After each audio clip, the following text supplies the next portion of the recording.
got to figure out a way to keep that music playing afterwards. That little thing be jamming when we start, man. I kind of like that intro music. Got to give me some real intro music, Jeff. I need you to make me a mix that's copyright free that I can throw on. Or, actually, RG, I need you to make something. RG, the artist, like you, the rapper. I was thinking about dropping some bars on it too. I'll make the beat. No, two of y'all, like I go to my SoundCloud. Figure out what beat you want. Oh shit! All right. JPNT. No, the sound like, hey, look, I'm gonna tell you, the SoundCloud be lit. If you like house, the newer stuff is mostly all house stuff. But if you want some, some just vibey beats, just scroll down a little bit. There's a transition in musical focus that happens chronologically that you can really see when you just listen through my playlist on there. Yeah, I gotta talk. Gotta reach out to the 4-time platinum producer I know and get us some more music. Get him to make something. Yeah. Trying to hustle. I got to reach out to him. If you ever heard the song "Soy Bueno," that's the homie, and it's like he's rapping on that one, but he's with it, and he got to go. Oh, hey, you know what? We got to do a proper introduction. And so, where is it? Where are my features? There they go. Okay. Can't find your gong. Look, I know she don't feel like she needs a special gong, but we got to give it a special gong because. Go give it a special gong anyway. Because you missed the beat. Boss lady. Sitting over there in the dark. Look at her. Okay, I see you. No. That's that Amanda Waller right there. Like that's the godmother. You gonna see this shit gonna be muted. She gonna turn around and be like, "Shut your ass up." Right, like that's that Amanda Waller right there. I just felt a little vibration in my neck. Hold on. It's my mood lighting. Okay. Gotcha. Let's see. So, welcome, folks. We are Grown A Geeks, and tonight is Random Geek Chat. We have a lot of different things to discuss, so we couldn't find a single focus. I just wanted to talk about all of it. So we just gonna dive into various topics, but we have to start with that Avengers Doomsday trailer. We're gonna get into that first, and then from there, we'll just let the conversation go where it goes. Joining me tonight, we have the man, RG Cashmere. What's going on, homie? Shit, back on my bullshit. There you go. Nothing wrong with that. I finally got some rest, so I'm feeling it tonight. I done got me a little concoction here. So if this goes out, I don't get to have another. Okay, just saying, putting it out there now. If y'all see me, be like, hold on, just make sure I'm not going to grab that. Also joining me tonight, right? Hey, no. This is gonna be real interesting. Stick around for the rest of the show. It's gonna get real interesting as this cup gets to right about here. Get real good when you start hearing the rattle and it's just ice. We've got Miss Teresa in the house at TK1829. What's going on, Miss Teresa? That's what I'm drinking. Okay, see, she's doing right. I gotta have some sane people, somebody gotta drive. Shit. Right, somebody. And joining me as always, my man Jeffrey JPNT17. What up, homie? What's up? I haven't had. Now I do want to throw out there, we just had a birthday, and RG had a birthday not too long ago. So I want to shout out both of y'all. Congratulations, happy birthday! Good job on another year on this rock. Appreciate y'all sticking with me and being here. So keep it up.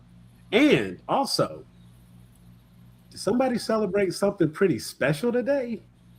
Oh, yeah. Is that the anniversary? Yeah. Happy anniversary. Happy anniversary, my man. Appreciate it's such a lovely post on Facebook. It was, wasn't it? Like, you know what I'm saying? And of course, it's just like, I was like, wow, this nigga's mushy and shit. I'll punch you. Right. Like, oh. It made me a little misty and also a little sick to my stomach. That's the funny part. That's how you know we would joke on anybody for anything. Oh, this man all lovey. This nigga all happy in his marriage and shit. I know. Over here loving his wife and stuff. Oh my God. What shit is that? So bushy. Dang. I read it and I was like, I can't even get a date. Folks out here all in love and shit. Nah, Teresa, we know you got to be more specific. You might not can get a date with the niggas you might be wanting to get a date with. But there's some niggas out there that's okay. They out here. Get a date. We be seeing the Facebook. See, she just had the luxury of being specific. That's all. I know have not seen anything on my Facebook. We be seeing what they be trying in the little groups, the random back and forths. Yeah. Like, man, get out of here. She don't want you. Yeah. That's what it is. That's really what it is. That's what it comes down to. Okay, so let's dive in. Let's jump right in. We have the Avengers Doomsday official trailer has dropped, and everybody had a chance to see the trailer, correct? Everybody watched the trailer? Yes. Okay. Yeah. I saw the trailer. I just finished watching my Screen Crush Easter eggs video. Okay. Yeah, I watched that too. I haven't watched what New Rockstars had to say. I feel like Ryan Airy told me everything I needed to know. Plus, I just like the way he breaks it down. I was actually waiting to watch Midnight Boys after this. Okay, that's the Ringers like podcast with like Van Lathan and a couple other black guys and one token white guy. But it kind of is interesting because it's kind of a similar makeup to us. There's a guy on that show named Charles who fucking hates everything, and I'm like, I feel your pain. Be like, fight back. Don't let them ruin it. We're so convincing. Nah, but it's an interesting dynamic. It's a good show. Sometimes I'll be like, I feel like there's no way that they've like heard of us, but sometimes like they do fan castings, and I be seeing stuff, and I be like, I ain't never seen nobody else doing fan castings for real as like a video topic really before. And they do some good ones. They do interesting ones like, what if they do like they do what I be doing where they be drafting all black people. They do stuff where they be like reverse the race of the Avengers, and so then they did like all the people who was black, and then Black Panther was white, and Falcon was white. Oh, they did a full reverse. Yeah, they did full reverse everybody. Oh, wow. Oh, okay. You know what? It's funny. I actually saw, and I know it was all AI generated, so there's that part of it. But I actually saw somebody had just created a whole trailer for Black Panther, and they had what's the young man's name? Elliot Page. Oh Lord, it's Black Panther. If you can find that video, yes. The entire casting is spot on, and it's like the people that they got to play the other people. It was hilarious, and of course, like Black Twitter. There's this one page that exists now. It's apparently a Facebook group that it seems like everybody's trying to get into this particular page. I have no interest, no concerns, but everybody's trying to get into this one page, and it was a video that was posted on that page. Somehow it's still in my feed, and that's where I saw it. But in the vein of what you're saying, they did an entire flipped casting, and all the black characters white, all the white characters black, and I have to say, like, they were as accurate as could be. Yeah, if some white person wanted to take the story of Black Panther and have the fucking vibranium drop in the middle of the Balkan Sea, and they make the white wolf man who protects their village against all the people who try to attack them, I'm not gonna care. It's fine. Yeah, do it. Yeah, make it. As Yeah. The way just make it good, because now you're gonna act like, oh, they're gonna be eating watermelon and fried chicken and cornbread, and it's like, well, I know they wasn't eating that in Wakanda. So what? What are you trying to say? Right. Like showing your ass and they showing your hand. And seeing, and like you said, if see what the rest of the internet has to say, there is forgiving and allowing of that casting. No. We can't get no. Yeah.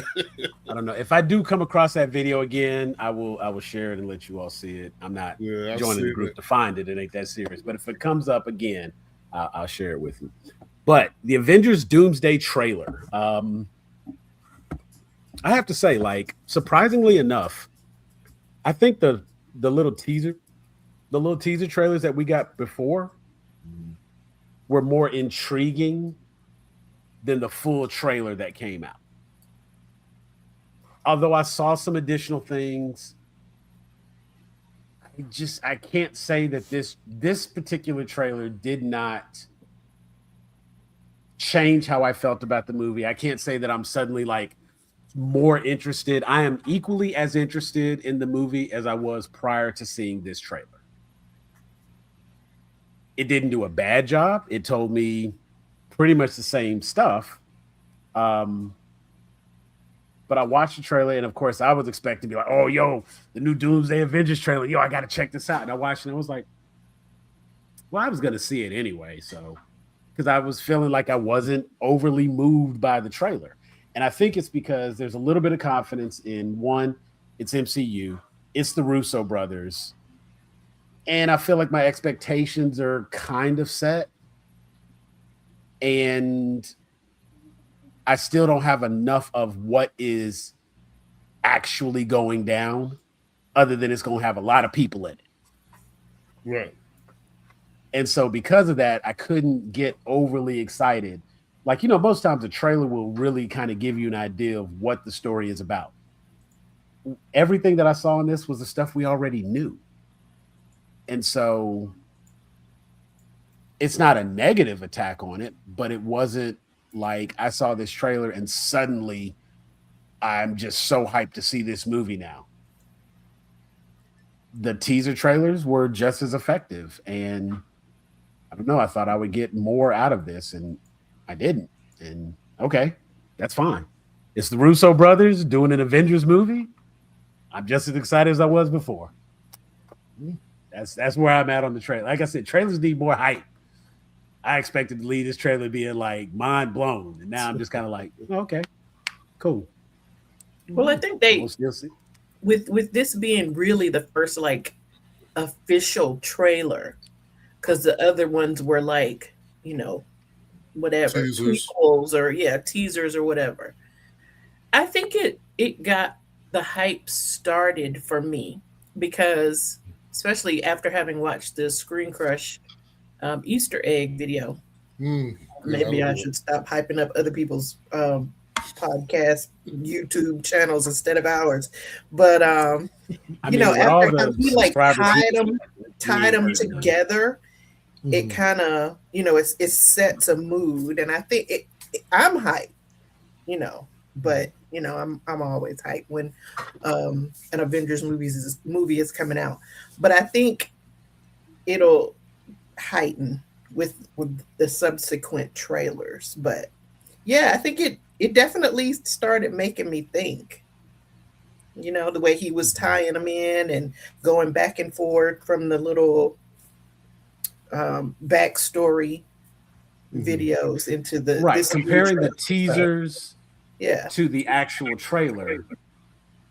Yeah, that I did like that, and I appreciated that. And that's why I'm saying, like, I feel like the teasers were more effective because we knew very little then.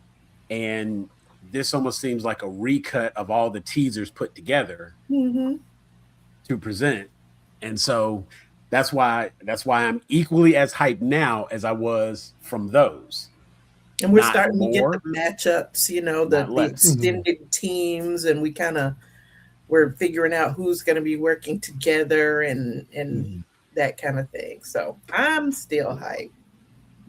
Yeah, I'm right in between you two, where I feel like I didn't the trailer didn't expose anything. I don't know anything new. I don't have any new information. I know who's in it, right? Yeah. I have a better idea of who's in it. I feel like that's more confirmed from this trailer, so I'm good on that. I am hyped because I think this trailer, the scenes were a lot more. They look like they're at a point of more escalation. Like everybody looks a little bit desperate, like they just got their ass whooped. So I'm kind of ready to see how did they get into that situation. I like the Thor portion of it. You know what I'm saying? I like that they're tying in. That it's very much confirmed now that the X-Men will have a good amount of screen time in this. The bridge into the X-Men will have a good amount of screen time. So I feel like that's confirmed from this. And I mean, I think probably the best part is just knowing that, you know, like Channing Tatum is going to be in that John just play. Channing, you know what I'm saying? We get that Gambit. I mean, you just went full hype on that. I will say, like, looking at him with a little bit more seriousness in this role, I think that could truly be a plus. Like, I don't want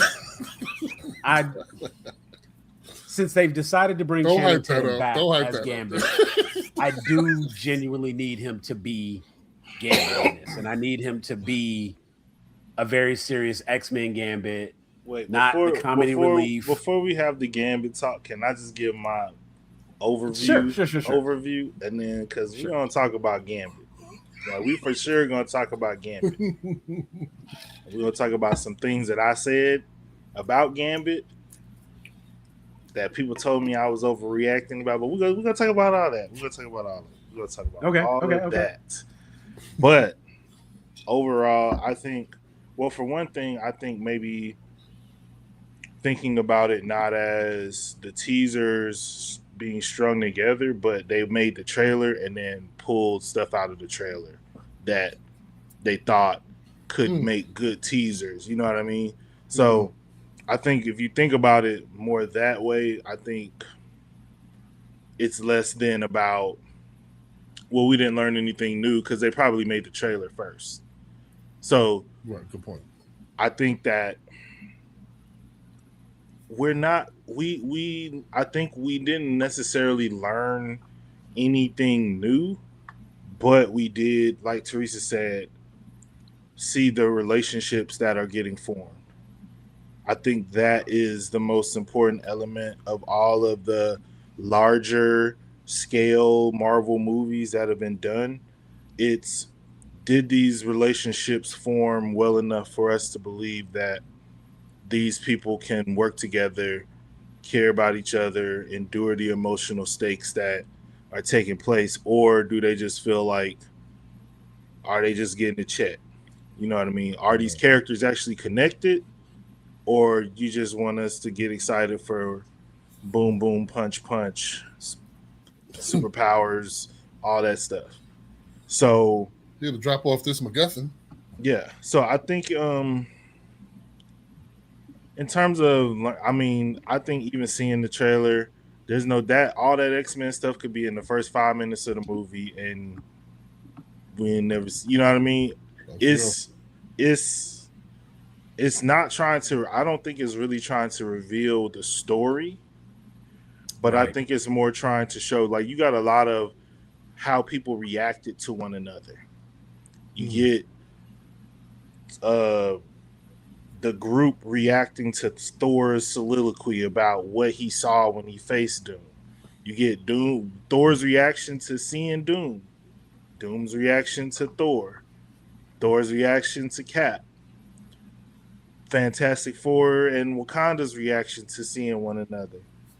And seeing those reactions is giving a taste of where the tension is going to live.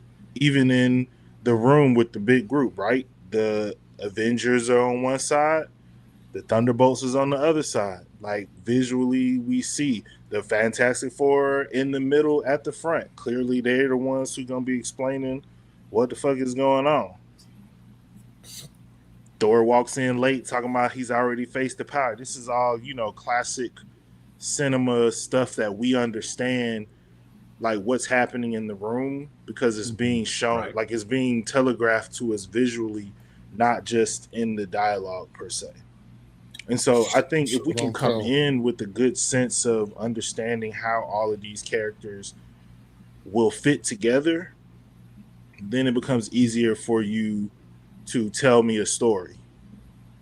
Because people aren't acting out of character, relationships are not getting built. Like, I mean, even on the Gambit situation, right? He's fighting hand to hand with Shang-Chi. Shang-Chi's beating that ass. Like, let's just keep it a beam, right? So, when you show me that, you're gonna have to explain, like that's gonna be how the fight ends, or you're gonna have to explain, okay, clearly this is the classic two comic heroes meet and they fight each other and then realize they're on the same side thing. Cool. Like, we get that as comic fans. And so I really think overall, I think it was a nice job of really just saying, like, this is who we are in this world. I think some people may be let down because of the initial announcement and had like 369 chairs. But it's like all the people are not going to be in the trailer.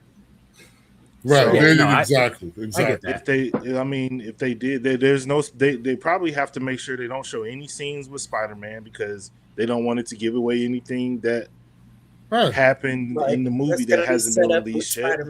Yeah, because that comes out next week. So so I think it's an early trailer. You know, they're gonna probably get 2-3 more people who gonna see this movie. Most of them probably gonna see it. They already know we're gonna see it. Right. I mean, we don't need trailers. I don't need another trailer to know that I'm gonna go see trailer. I got 4 teasers. I was going anyway. You could have hand drawn that shit. Right. You would have been like, I do appreciate. We could have, and part of the Gambit conversation. If y'all want to get into it, I do appreciate them putting it in the trailer. I did not enjoy my Deadpool and Wolverine experience being completely derailed by that unfortunate surprise. Gotcha. Okay. He walked his fat head into that screen and mumbled his way into everybody else's heart but mine. And we came on this program, and I said the danger in it is it makes it easier to bring them back. And everybody said, well, there was a comedy and there's no way. I mean, if they do the real X-Men, we'll never. You don't have to worry about. 75% of the audience liked them. I said he's in there. He's already in the system. Yeah. It's just that much. It's that much easier. He's been campaigning for this role in Hollywood for years. Years behind the scene. Right. He was the one behind all them fake Gambit movie posters that was getting posted on all these. He financing all that. He did the same thing Ryan Reynolds did, but he wasn't successful where Ryan Reynolds was. Right. Ryan Reynolds ended up getting his Deadpool movie. You know why? Because Ryan Reynolds makes a perfect Deadpool. True. Yes. Channing Tatum makes a terrible Gambit. True.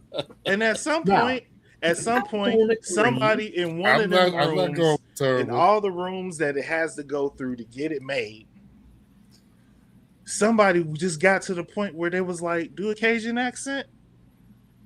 And once you leave the room, you can't finance that. But what you can do is you can get your little frat boy, homeboy to make you a joke in his movie and backdoor your way into the role. So now we in a serious Marvel story now. And here come Fathead. Let's hear this accent. Let's hear it. Since you had so much love and respect and reverence for the role, and that's you was willing to stoop that low, you was willing to just give our boy up to the go just to do it, just to say you did it, just to put on the cowl so you could prove them all wrong. And now you here. Now you with the big boys. I'm gonna have to wait for the Cajun community to that point on this situation. hold on. Now, before I form an opinion on this, I need to know if they're as upset about. Hey, he sounds like Waterboy Daddy. What are we talking about? So look, to that point, part of what allowed Ryan Reynolds to get the Deadpool movie was his appearance as Wade Wilson in X-Men Origins. Yeah. You know what I'm saying? Okay. And he had to be that atrocious. What is this crap? That's not dead. You know what I'm saying? And it's like kind of paying dues or whatever, or he didn't have the power to make the call. Right, giving up his sacrifice and putting in his bid, doing what he had to do. Even if it came down to like, hell, he signed up for Green Lantern if it was going to get him this at some point. Maybe that's how it went down. I don't know. But we do know for a fact that he's even gone on record as saying that first outing as Wade Wilson in X-Men Origins was almost a requirement for him to start having these real conversations. I get it. Everybody has to do audition roles. Where is Channing Tatum's audition role for Gambit? Now, all I can hope. I don't think it's that movie. I think it's Step Up to the Streets. Magic Mike. That's what's showing us that you Gambit. What's the one about the dog? Action role. Did he do one with a dog? It was just for Deadpool. I mean, it was a cameo movie. Mm-hmm. You know, it was it was for shits and giggles. Yes, exactly. It was all fun. An audience reaction. Everything built for audience reaction type thing. I mean, that's why they brought out super meta. The only one blade, to hear the gasp from the crowd. We got Electra, and we got backhanded jokes about, Daredevil. That's why we got all of that. And but here's my thing. Okay. I feel you on all that. But Wesley Snipes had already played Blade. And he did a whole bunch of Karate Sword Man movies before that to prove that he could play Blade. Right. But that's not what Jennifer Garner did 17 seasons of Alias. But proving yourself wasn't about that you can do it well, wasn't what Deadpool was about. Deadpool was about claps and gasps from the audience. It's about parody, right? So, and I get what you're saying. Channing hasn't proved that he can play it. They gave him the role or whatever just so it would surprise the audience. And I'm not even saying that he's going to be a good Gambit. He's probably going to be in there for a couple of minutes and he get his ass whooped. But I just don't think it's quite as bad as you're setting it up to be. Nah, man, it's horrible. I genuinely hope that he will be serious in this role. I think this character, this go round, at least for the context of the movie, it has to be a more serious role. Right. And so, if nothing that's else, why I'm worried. In the jump movie, in the Deadpool movie, I'm like, I get this is funny. But I don't like the fact that this is how we're getting introduced to the character. Because now that you're playing him again, people are not going to. We've only seen you as comedy. Still expecting that type of character, do you? I don't think he can deliver it. Who cares what people expect? Okay, it's about what that man is going to give. Okay, and I ain't never seen nothing ever in the entire history. I think his Hateful Eight performance. I think his Hateful Eight performance. White House down. Good enough. Jupiter he was Cajun. I'm not saying he's not a good actor. I'm just saying he played a Southern. Right. So if he's a good actor, that's all I'm giving him. I'm just giving him that there is hope that as a good actor, even though he hasn't had any precedent, he a good actor where we need some body oil and body rolls and taking off shirts and pouring water on There was no body oil or rolls in. Call him up.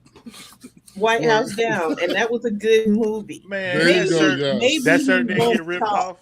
The shirt Maybe didn't get he ripped won't off. talk at all.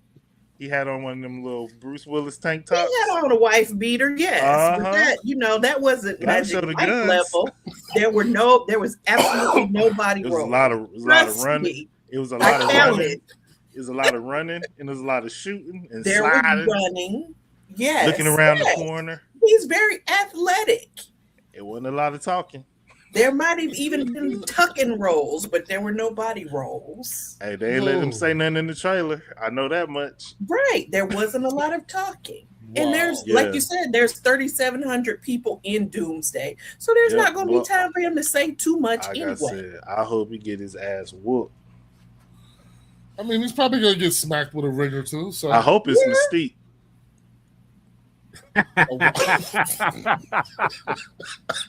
Got to do him like that. Well, we already saw Mystique gonna be fighting against Elena. That's what I'm saying. She could be fighting against everybody. True, she could. It irks me that he got his way. I've been fighting this battle online in forums for years. Understood. It's just like, bro, like why? Yes, we all think Gambit is cool, bro. Just get a tattoo and move on like the rest of us. Like you gotta be him. Who told you? Who's told you? Who saw anything you ever did? Any impersonation? Like what did they see that put the battery in your back to feel like, yeah, man, I got what it takes. Because I want to punch that person square in the nose. He just wanted to be a superhero. Wow. There's plenty of superheroes. Who doesn't want to be a superhero? He would be in all these people they trying to get to play Booster Gold. That's who need to be going to play Booster Gold. They talking about getting Kumail Nanjiani. Man, if you don't go get Channing Tatum and get out of my face. Okay. We get it. You're not happy. All right. I don't want fingers crossed, hands folded. Yeah, blow that up. We're gonna hope. We getting them. We gonna hope. I am interested to see this Wakandan Fantastic Four link up. Yes. I think of all the connections, that's the one that I'm most interested in seeing. Because they're the only smart ones.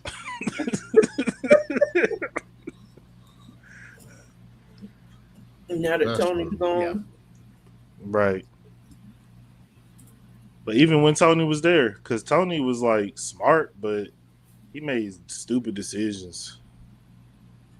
True. Tony was arrogant.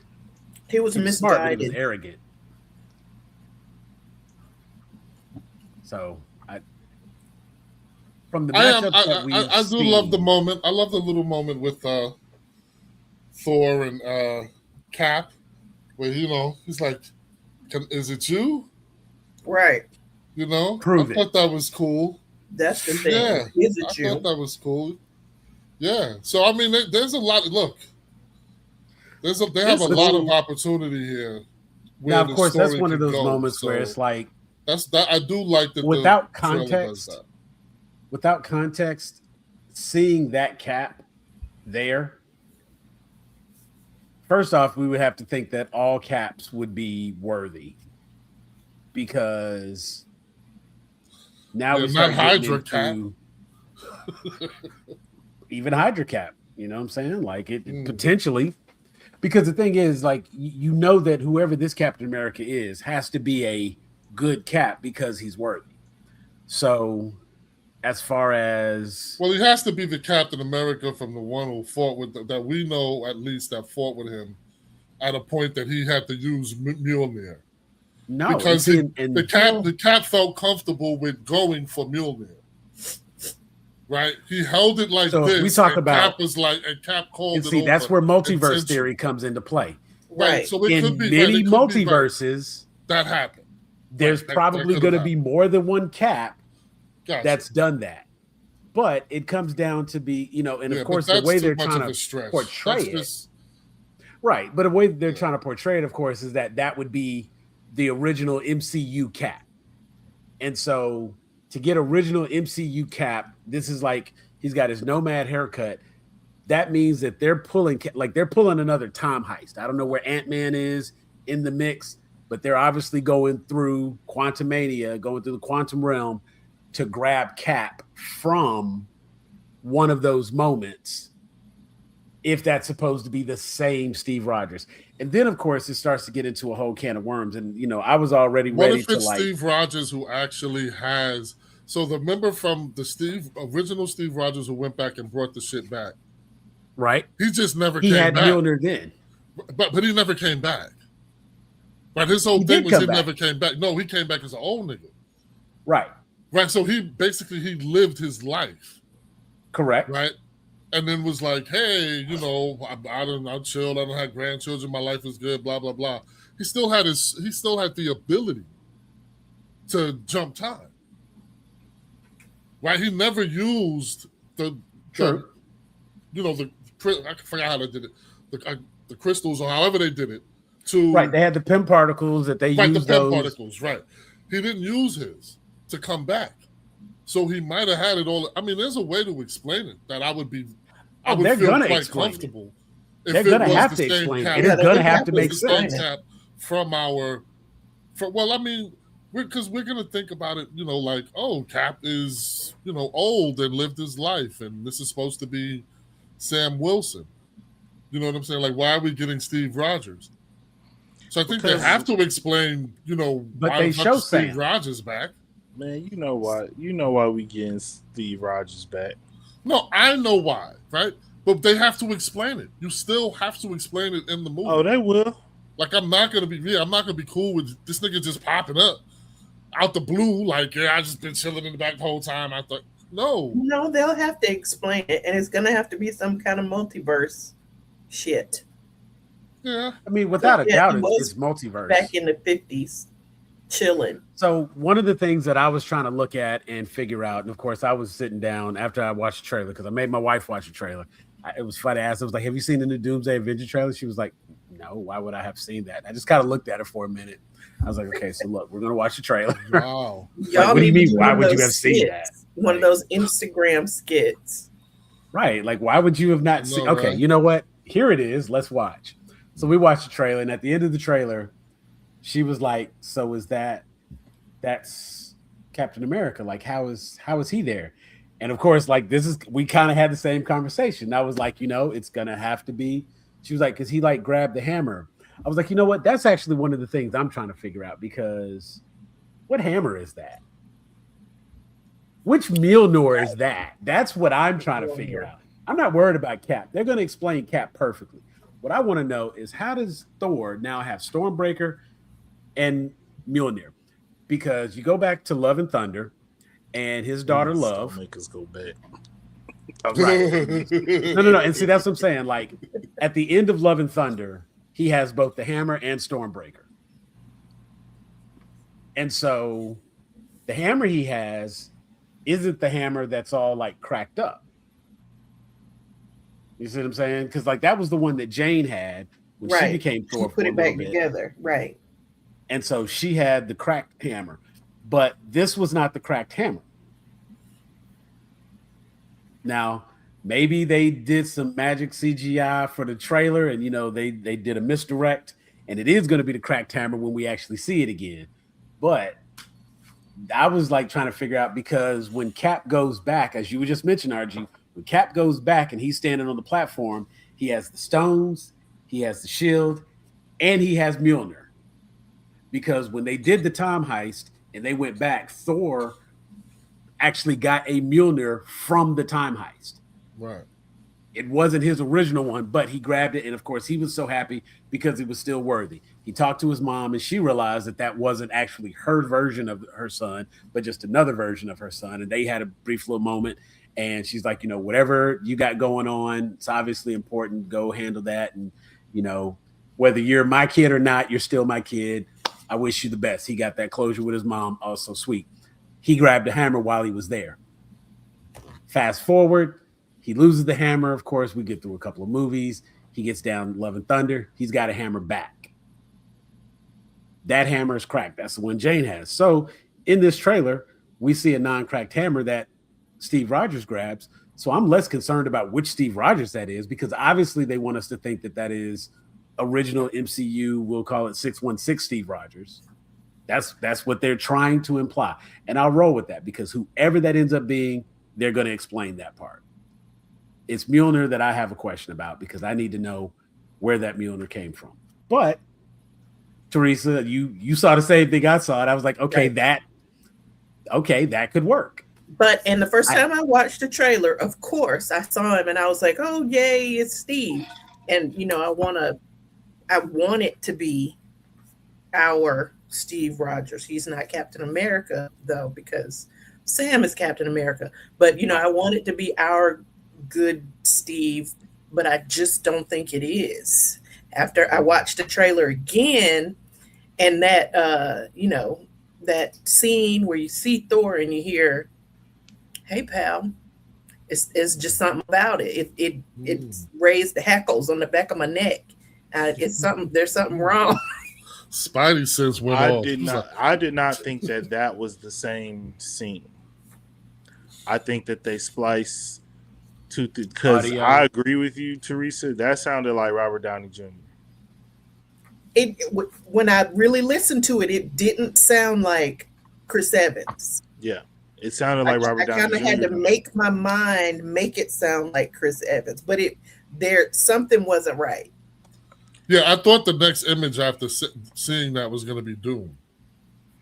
Yeah, right. That's why I said I feel like they spliced like something together where it was like putting different sound on the scene, or putting it like maybe it's like he's facing that does happen, and in the movie when he turns around, Doom is there, but then they just edited to a different portion where he's seeing Cap again for the first time. Yeah, that could be it too. So now the only question that comes up with that, whoever that is worthy. I think. Well, no, they show. Yeah, they show ways around that worthy. Though. They show Cap being worthy. I don't feel like the only other person who's been able to lift Mjolnir outside of Thor and Cap was Vision. Nobody else in the MCU has lifted that hammer. So, if Steve Rogers, and I'm all for it being a variant of Steve Rogers, just because we have Loki and his little TVA card, and we know incursions and timelines, it is 100% okay for it to be a version of Steve Rogers. And I think that version of Steve Rogers has met a version of Thor, to which he doesn't know that that's not his Thor. And so maybe their initial interaction is one that, because of course it's like he made him do the 2-factor authentication. He's like, it can't be you. Prove it. Not the 2-factor. And he grabbed it. So he's like, oh, okay, cool. But then it turns out that it's not the Steve he thinks it is. And a whole fight would ensue right there. Not that Steve has a chance, but then again, whosoever shall lift Thor lift Mjolnir shall have the power. So you can't just count Steve out as like he would get beat up so quick. I mean, but there's so many things that could explain this. Tony Stark or Thor see Doom's face in their splice. Steve is safe to Ooh. Yeah. Okay. So in a different timeline, do you now? Okay, so let's examine that for a second. So Steve, you think during his time heist days went back to stop Bucky?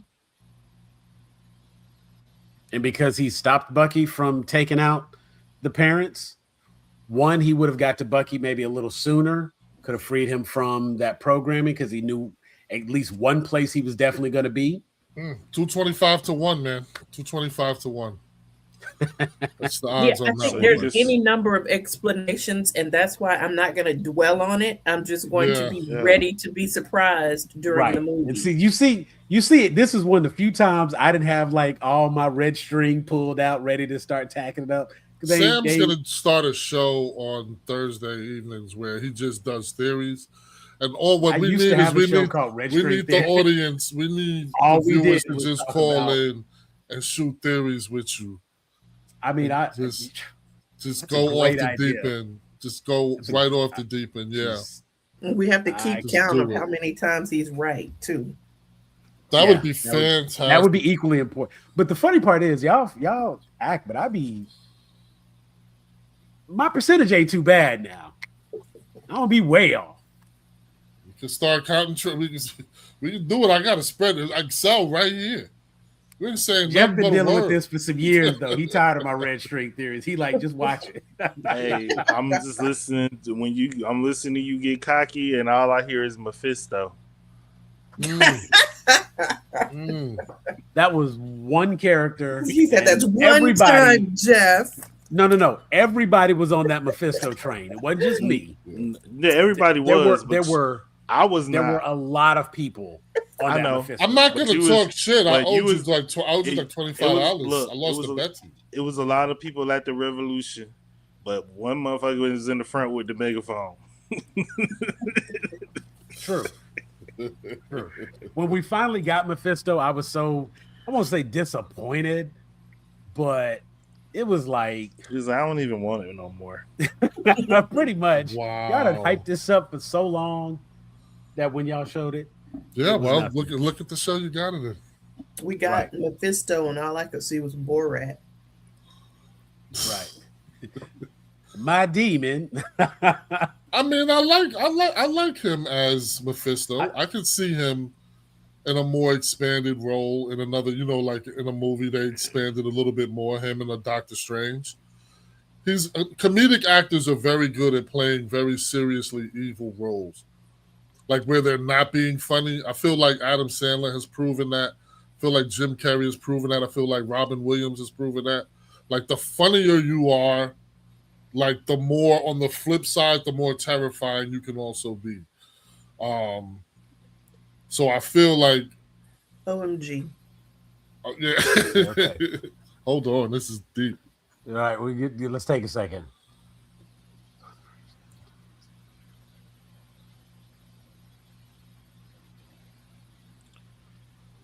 You lost me with Loki. I'm tired. Yeah. I don't think we get Loki in this. Loki, just sit on your little cosmic toilet and hold this shit. We good. Yeah. We wrapped you up, baby. Yeah. We got we already know Loki we would have to expand this. Yeah, but it's got to be like super quick. It's got to be like not in his. It's got to be a flashback thing, not a Loki in his current role type situation. He's a little OP'd right now, so I don't. Man, they did everything they could to make Loki Marvel Joker, and it's just it's not. It's the Green Goblin. So until y'all get the balls to go ahead and make that Spider-Man myself, right? I know he was going crazy in that last Spider-Man movie. Right. Killed everybody. He choke slam and May like it was SummerSlam '97. I was like, this Loki ain't come nowhere near that. Yeah. Touching people with a scepter. I'm sorry, you gotta take that back over to the You're gonna love me. You're gonna love me. Yeah, Green Goblin, like LARPers. He did his thing in that movie. He definitely stole every scene he was in. Yeah, even with the whole like he's taking over. Like anybody follow for that? As soon as he did that crap, I was like, "Watch, he go." It was a fantastic piece of casting right there. Hell yeah. Willem Dafoe is just maniacal enough. Yeah. Yeah. Just as a person. And has been excellent as Green Goblin. I'm very glad they brought him back. He has that face. His face is expressive. He be tapped into something. Yeah, he's one of those who's just so weird that he does a good bad guy. Like Christopher Walken would do a great, really evil kind of, because he's just so weird. Yeah. No, you just have to get the right. You just have to write the right dialogue for Christopher Walken because he has such a unique manner of speaking that you can't get him to monologue properly as a villain sometimes.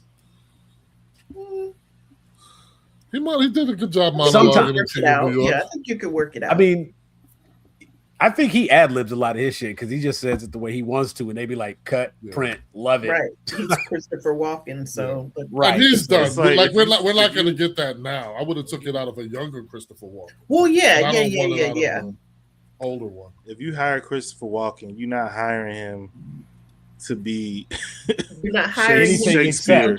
You're hiring him to be Christopher Walken. Exactly. Yeah. Yeah, that scene right there is still like he went full on crazy in that scene, and it was man, it was a little jarring. And bruh. Yeah. Wow. That's crazy. See, Tom need his own Green Goblin. They trying to do that thing. They trying to do that thing where they trying to introduce all these other random people. I mean, Michael Keaton as Vulture was pretty good. Yeah. I knew he was the bad guy, and I knew he was her dad before I saw the movie. And then still, the way the motherfucker opened the door, I was like, "Ugh." I mean, fucking Mysterio was, I mean, Mysterio was awesome. Mysterio was good. Mysterio. That was a nice twist. Yeah, that was a nice twist. That was one of those times where you really don't see it coming, and when it hits, you be like, The only issue I had with it is like it seemed a little like it just felt predatory in a weird way sometimes. So it's like I know Tom Holland, a grown man in real life, but this character is 16 years old, and here comes this strange man keep asking you to duck off in these little side buildings. This nigga not Tony Stark. Tony Stark say come up to the roof and talk, because he got the Iron Man suit up there. And he but didn't Fury co-sign him? I thought Fury co-signed him. Hey, man. I mean, Fury absolutely co-signed him because they didn't know no better. And of course, he had them all fooled. Fury co-signed a lot of shit. And you see, he was real quick to get his ass up off the planet. Sitting up there in the base. My man got snapped. He got snapped. He is suffering from PTSD. He was like, I wasn't here for a minute. So no, that's facts. Yeah, see this movie and the Avengers movie it's like I wish I could like find a way to, how you like mute words. I would want to mute like just the concept of people trying to like figure out what's in this movie. Who's Sadie Sink playing?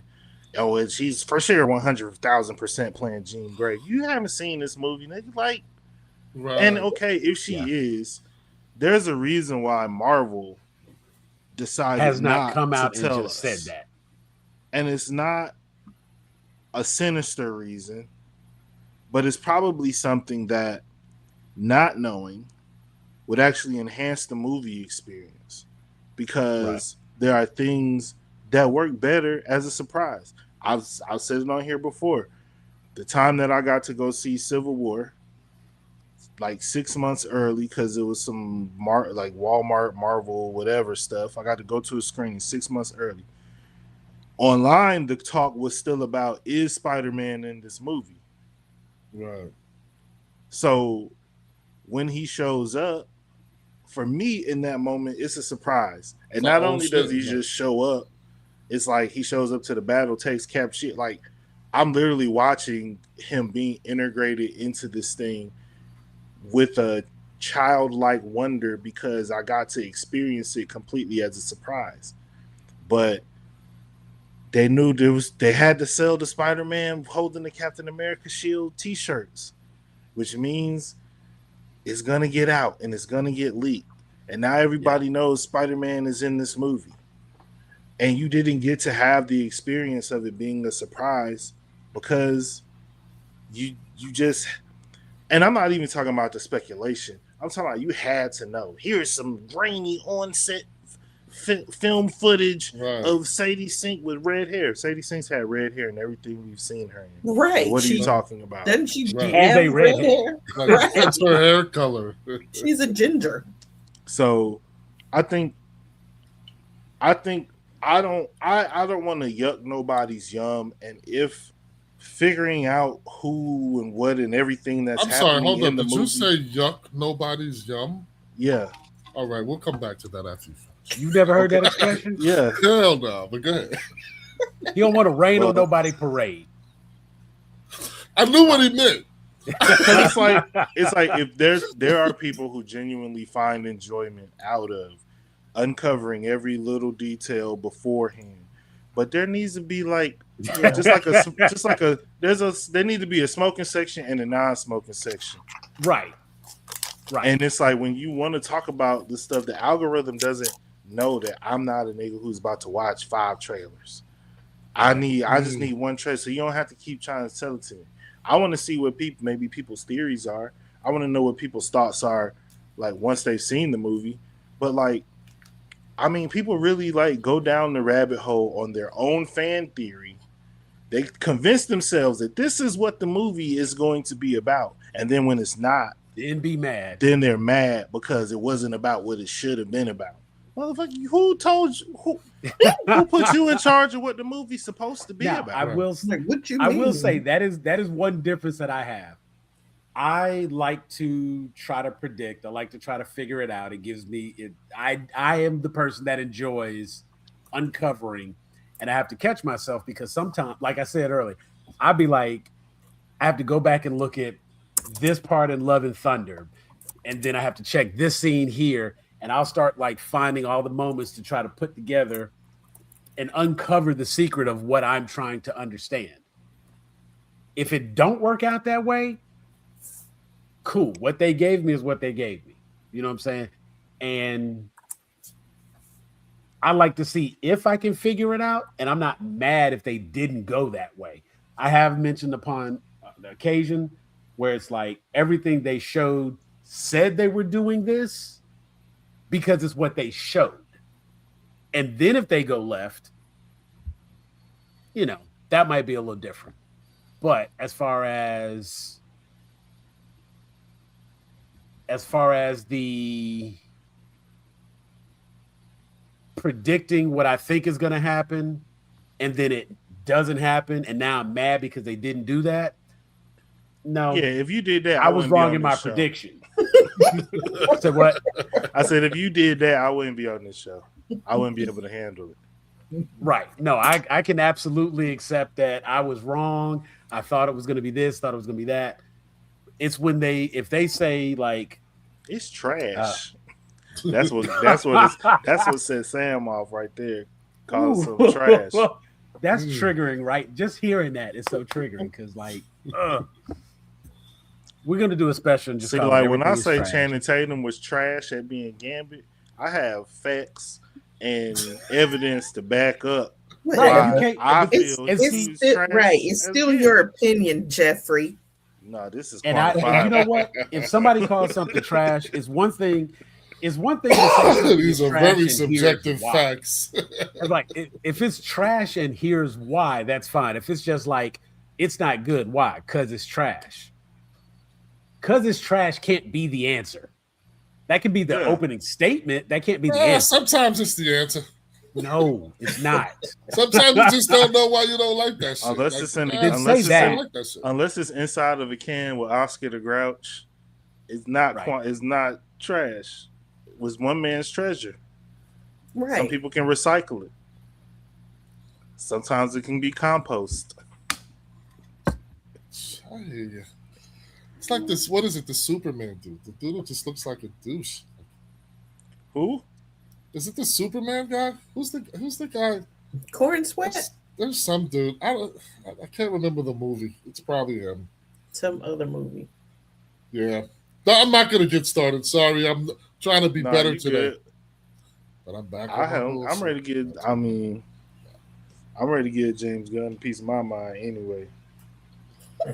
Yeah, man. You know something? So here's what I was thinking. I told y'all he making them weird ass slate choices, and it's gonna derail. It's gonna derail the progress. It's like everybody came out of Superman excited, and by the time we got to Supergirl, it was like, and what are we following this up with? Clayface. Now hold on. Yeah. If Penguin season 2, if he could put it on that level, if it's the same level of penmanship as Penguin.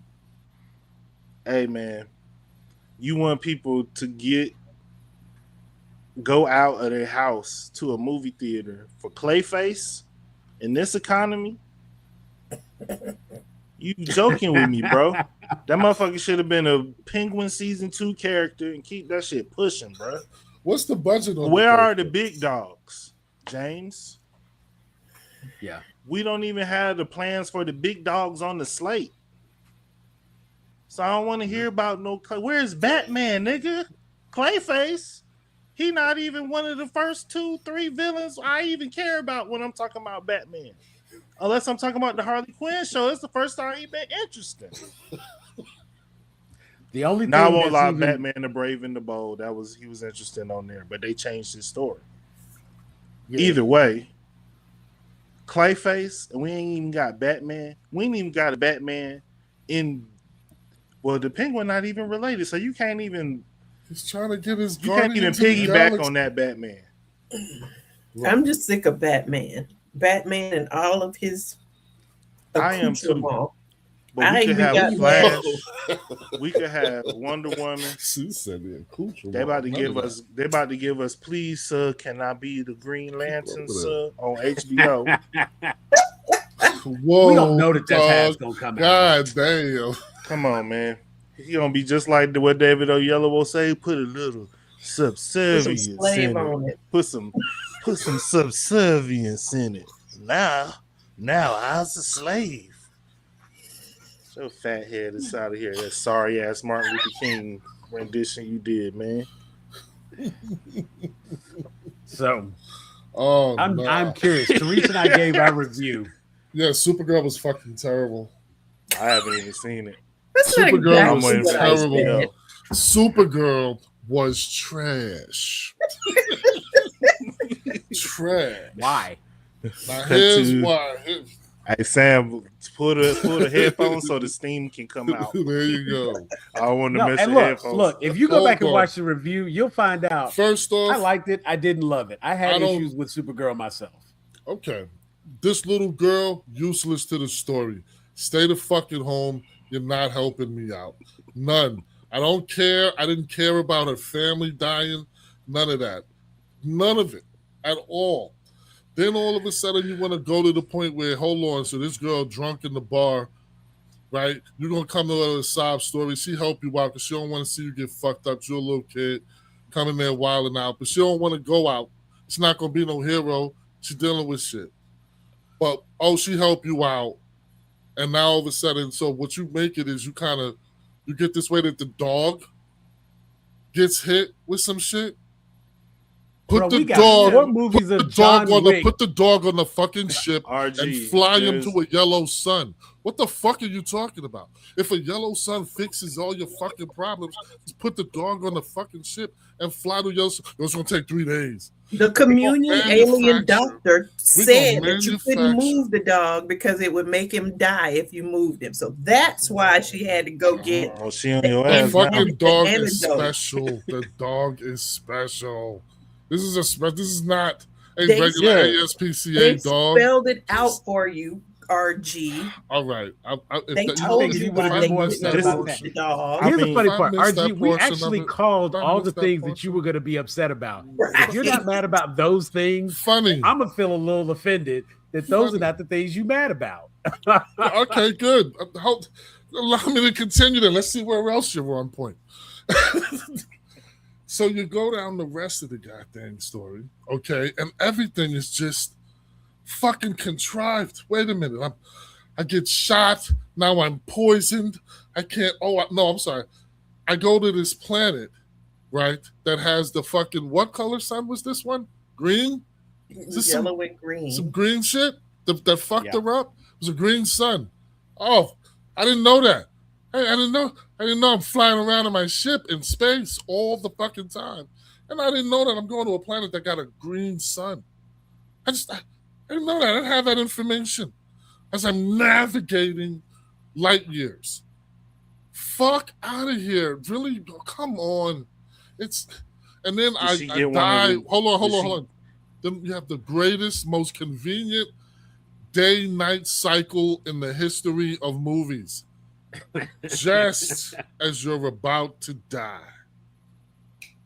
Time to switch to Yellow Sun. Probably the same shit that would have saved her dog. Fucking kept her out this whole problem in the first place.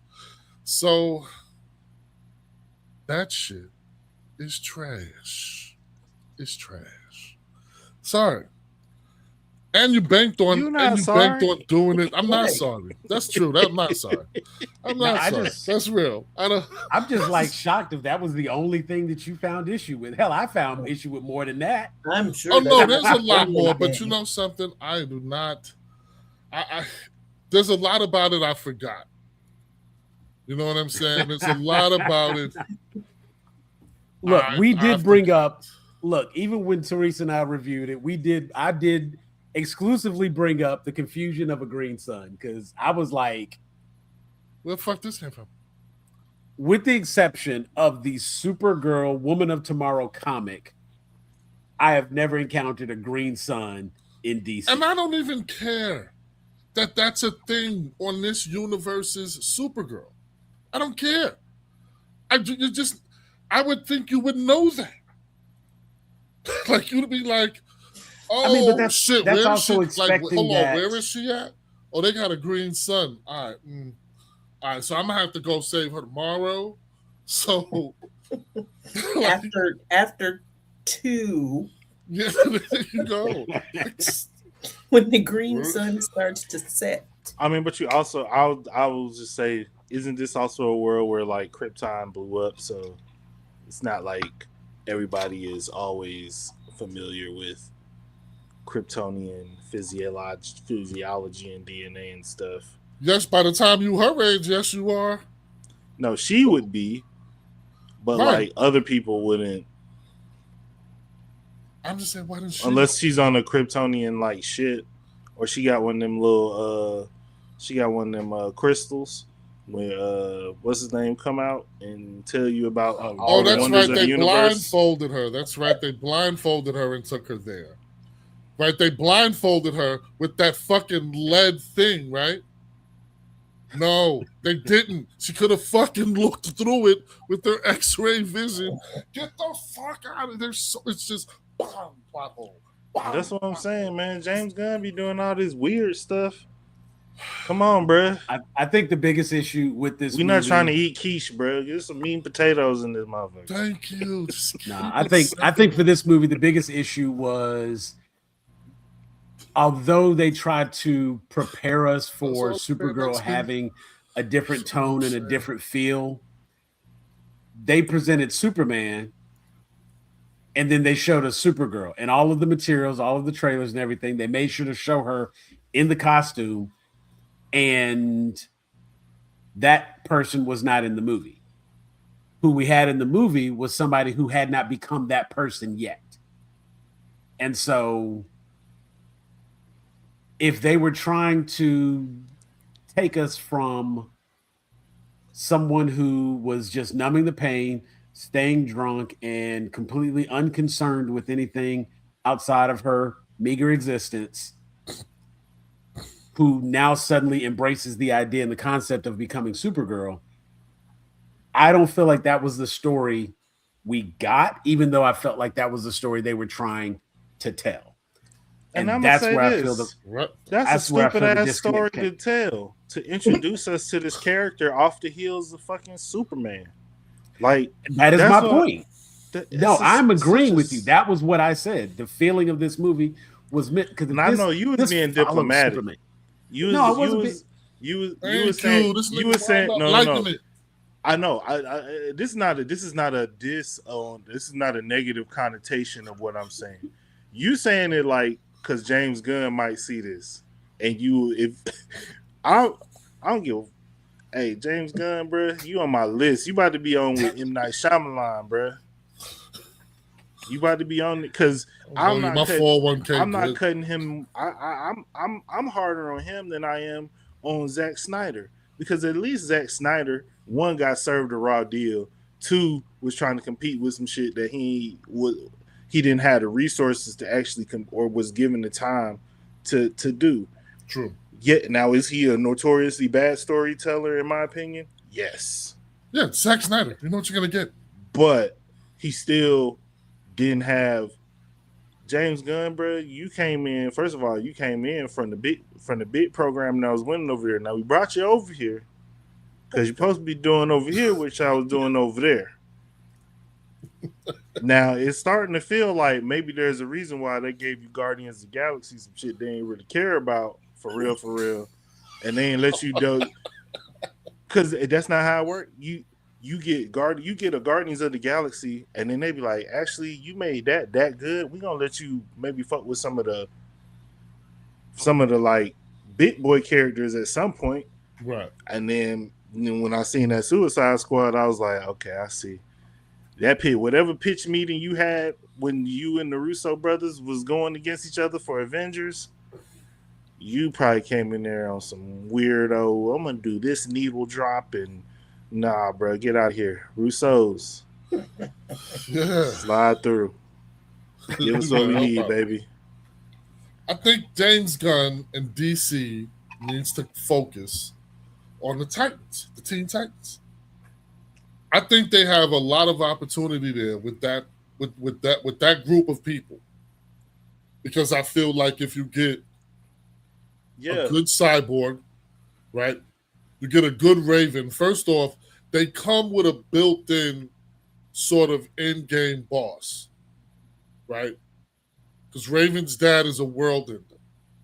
Yeah. So you know eventually you got something you can lead to if you focus on them. If you know what I'm saying? I'm gonna wait till we get to the obvious problem with that. With who? With the Beast Boy? Oh, what? Okay, so we gonna need who?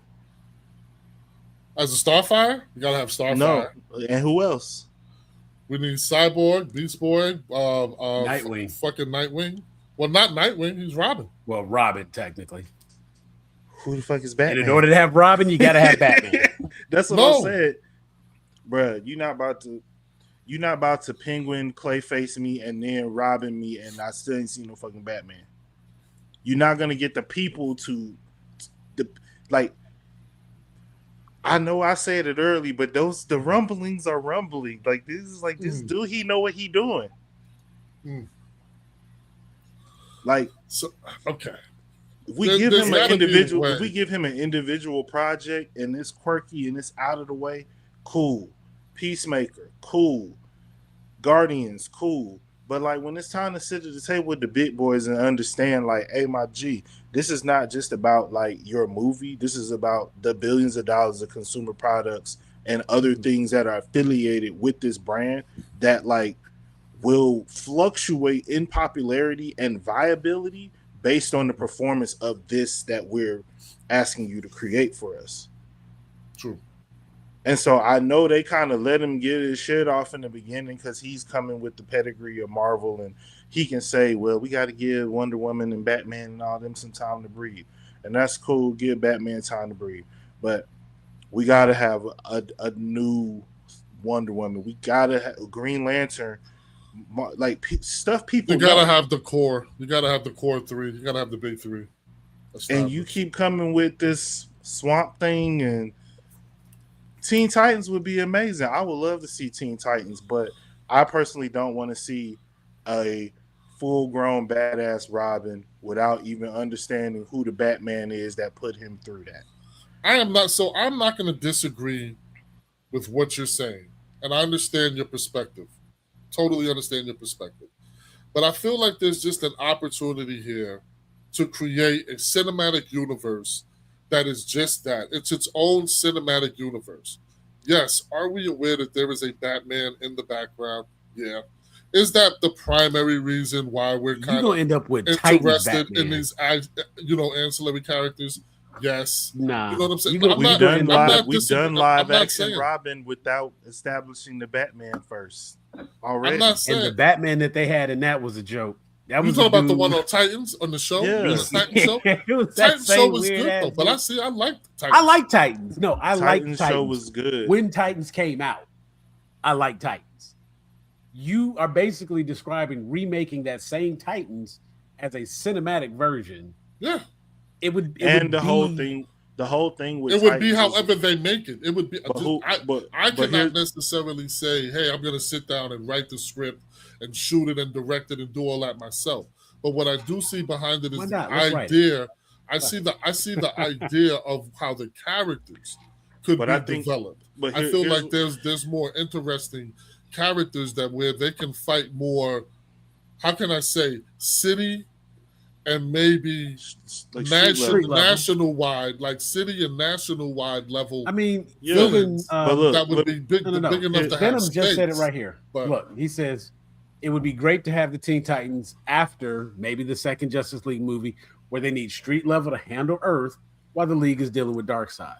And as far as timing, I like that idea, and that kind of coincides with what you're saying. But that still means that we 10 years away from a Teen Titans movie. Right. No, I'm not disputing that. To follow that. We're nowhere near close to it. And what I'm saying is, with the Titans show and with a show like Young Justice, which is basically the same thing, the whole idea of that is the main heroes are absentee, and the kids are like, the sidekicks are disgruntled and they like, F it, we doing it on our own. So their absence is a part of setting the tone for the show. You can't do that in a universe where then you're going to give us a Batman movie after Nightwing been talking about F Batman. Like, we don't like this nigga now, so I don't want to see it. Like, if you made they have to prep for that. They should prep for that in their writing. But like, write the same movies. Write that Batman in the same universe. RG, I'm saying you have to show the audience both of them at the same time. So when the rift happens, you understand that you do not have to choose a side. If you are coming into it and basically the reality is like, what rift between Batman and Robin, which eventually causes him to leave and become This is their universe. They can create whatever reason. That's what I'm saying. That's what I have to deal with that same thing, right? Like, I know the actual reason why he's part of the Titans. But this is not my movie. This is not my telling. This is not that telling of the story. If the writers can project, can give us a story that it's not necessarily he's there because of a rift, whatever other reason that Batman felt like he needed some training, or maybe he felt like him and being in Gotham at that situation was wrong, or whatever, they can prep for that in all future movies. You know what I'm saying? And have a reason other than that story. Right, we know that that's what actually happened, but this is a different universe. I'm just saying we have to establish the relationship between Batman and Robin in order for us to give a shit really about both of them. Otherwise, we're gonna choose sides, and we're gonna choose Robin's side because he's gonna be like, man, this man turned me into a child soldier. What are you talking about? Yeah, he crazy. And it's like, once you hear Robin say that, it's cool. But if we see Batman adopt Robin after his parents are killed, help him figure out who is it. Like, they wrapping the child soldier stuff up in redemption story and all this other stuff that make you feel good, that make it feel like Batman really helped America. So then when we look at the story, when Robin after we know the backstory, when Robin is like, you turned me into a child soldier, it's like, well, he also like took you in when nobody wanted you, this, that, and you was kind of a jerk and you needed somewhere, you was going anyway. He tried to tell you stay home. You ain't could have been a child homeless nigga. You right. So if you don't establish that, then we don't have no sympathy for Batman if and when or whatever type of rift or relationship that they have. Because then it's like, if y'all don't have a rift, why aren't you mad at this nigga? Why don't you have no resentment to him? Like, are you human? Like, now we got to delve into that. And that's not action. That's superhero psychiatry. We don't want to see that. Who knows? Who knows? No, but I think a Titans movie, a Titans idea would be good. But again, if we're talking about after the second Justice League movie, hell, we got to get to Justice League. Well, DC has to do is set a foundation. Not gonna get us to Justice League. They have to set a foundation, and that's the main issue. They keep trying to like. I would love for Grant Gustin to be Flash. That would be dope. They want to pour the concrete and put the posts in and put the windows in and put the drapes in all in the same day. And it's like, nah, man, you got to pour this foundation first. We got to make sure it's level. Let it set. We got to make sure it's cool. We got to make sure it's not cracked. Then we can build whatever we need to build on it within reason. Yeah. Did we create a big enough foundation for a Titans or a Supergirl? Did we create a big enough foundation for Supergirl to like truly like land on the people? No. She showed up drunk at the end of the first movie. A lot of people was 50-50 on to begin with. Right. The only way that truthfully thinking about that, they should have tied in her showing up into whatever took place in her movie, because I'm looking at this movie and I'm like, I can't really. From the movie, I mean, of course, I've read and done the research and everything. We know that it's supposed to be a direct sequel. But if you are not like a person who's in the know and you just saw you saw Superman and then you saw Supergirl, when the hell does this take place? When does this occur? How long has she been Supergirl? Has she gone out and done missions with Clark as Supergirl? Because to me, it appeared that she just spent all her time being mopey Kara. Now imagine that with Nightwing. Right. But no, I mean, I was with you. But I'm saying it just seemed like she spent all her time being mopey Kara. And it wasn't until she had to save the day towards the end of the movie that she finally fully embraces what it is to be a hero. And, Lobo threw a couple of grenades out and they took the ship down and, she saved the day. And so, yeah, I seen a sneak preview of some of the other stuff James Gunn been wanting to green light. Some weird stuff on that list. It was like Condiment Man. You say Condiment Man? Yep. Like Ketchup Miss Martian. Condiment King. Let's Condiment Man. What? He want to do one about the little green people on OF. He want to do a courtroom movie. The Watchers. About them. Oh, okay. Wait, what? He want to do a big Barda backstory. Are the guardian, the people who are in charge of the lantern? They're not Watchers. He want to do. That's I'm joking. I'm joking. I made all that up. That's odd. But you see how none of y'all even push back?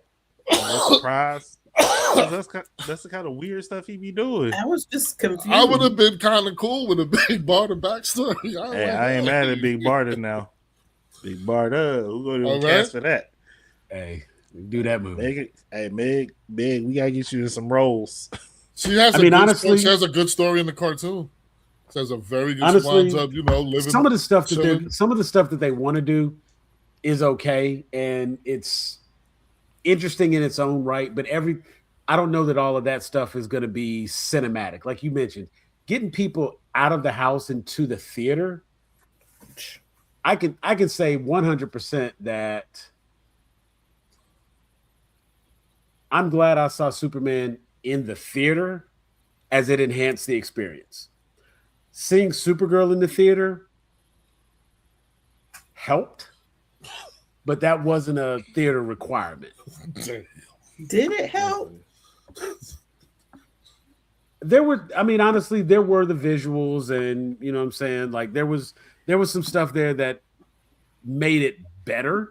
At the end, the only good part of the movie, it helped for that, yeah.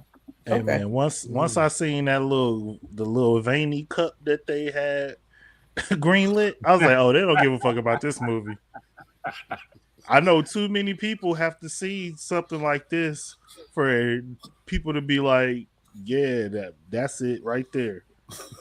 Like they don't give a fuck about this movie.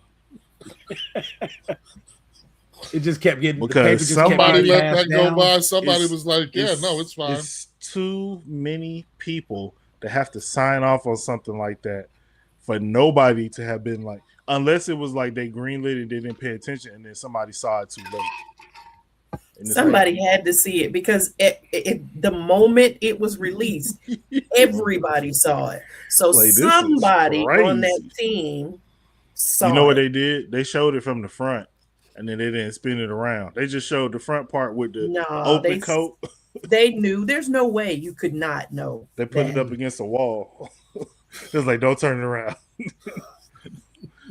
It's too late. Yeah. China already made them all. They just sent us this as a formality. Yeah. I wish they would use the writers from the cartoons. Shit. The cartoons been nailing it. DC's been killing it, and the animated versions of their universe has been killing it for years. It's just See, the only downside to that. Scared. Yeah. Truthfully, though, I feel like part of the issue with that is when you take the animated stories. On the one hand, it would just be a rehash. You've already made this animated movie.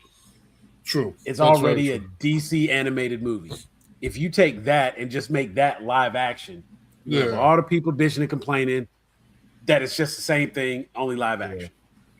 Yeah. And then when you follow the DC, like when you start with Justice League War and you go through the DC animated universe, like that's its own cinematic story, getting all the way up to Justice League Apocalypse War. You know what I'm saying? Mm-hmm. That's where it ends.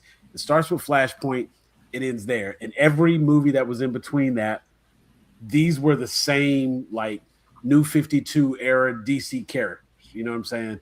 And they had their own little cinematic universe in the animated version. You can't just rehash that story. One, because even those stories were rehashed comics, retold and made animated. Following that direct model to make the live action, it's a story that's already been told. It was done right the first time. We don't have the established relationship with the characters in the cinematic universe that we already have with these animated characters, you know, because when they started those weren't the characters from Justice League Unlimited. You know what I'm saying? That wasn't they came right in and they just started Justice League War. Boom. That was New 52-esque characters, and they just kind of jumped in right from there and started their own little cinematic universe. I think what animated writers get right is that what they don't do is they don't do intro stories a lot. Yeah. Right? We've watched Batman animated series. Its first episode is not an intro to Batman. We're not watching what happens, how he becomes the Batman.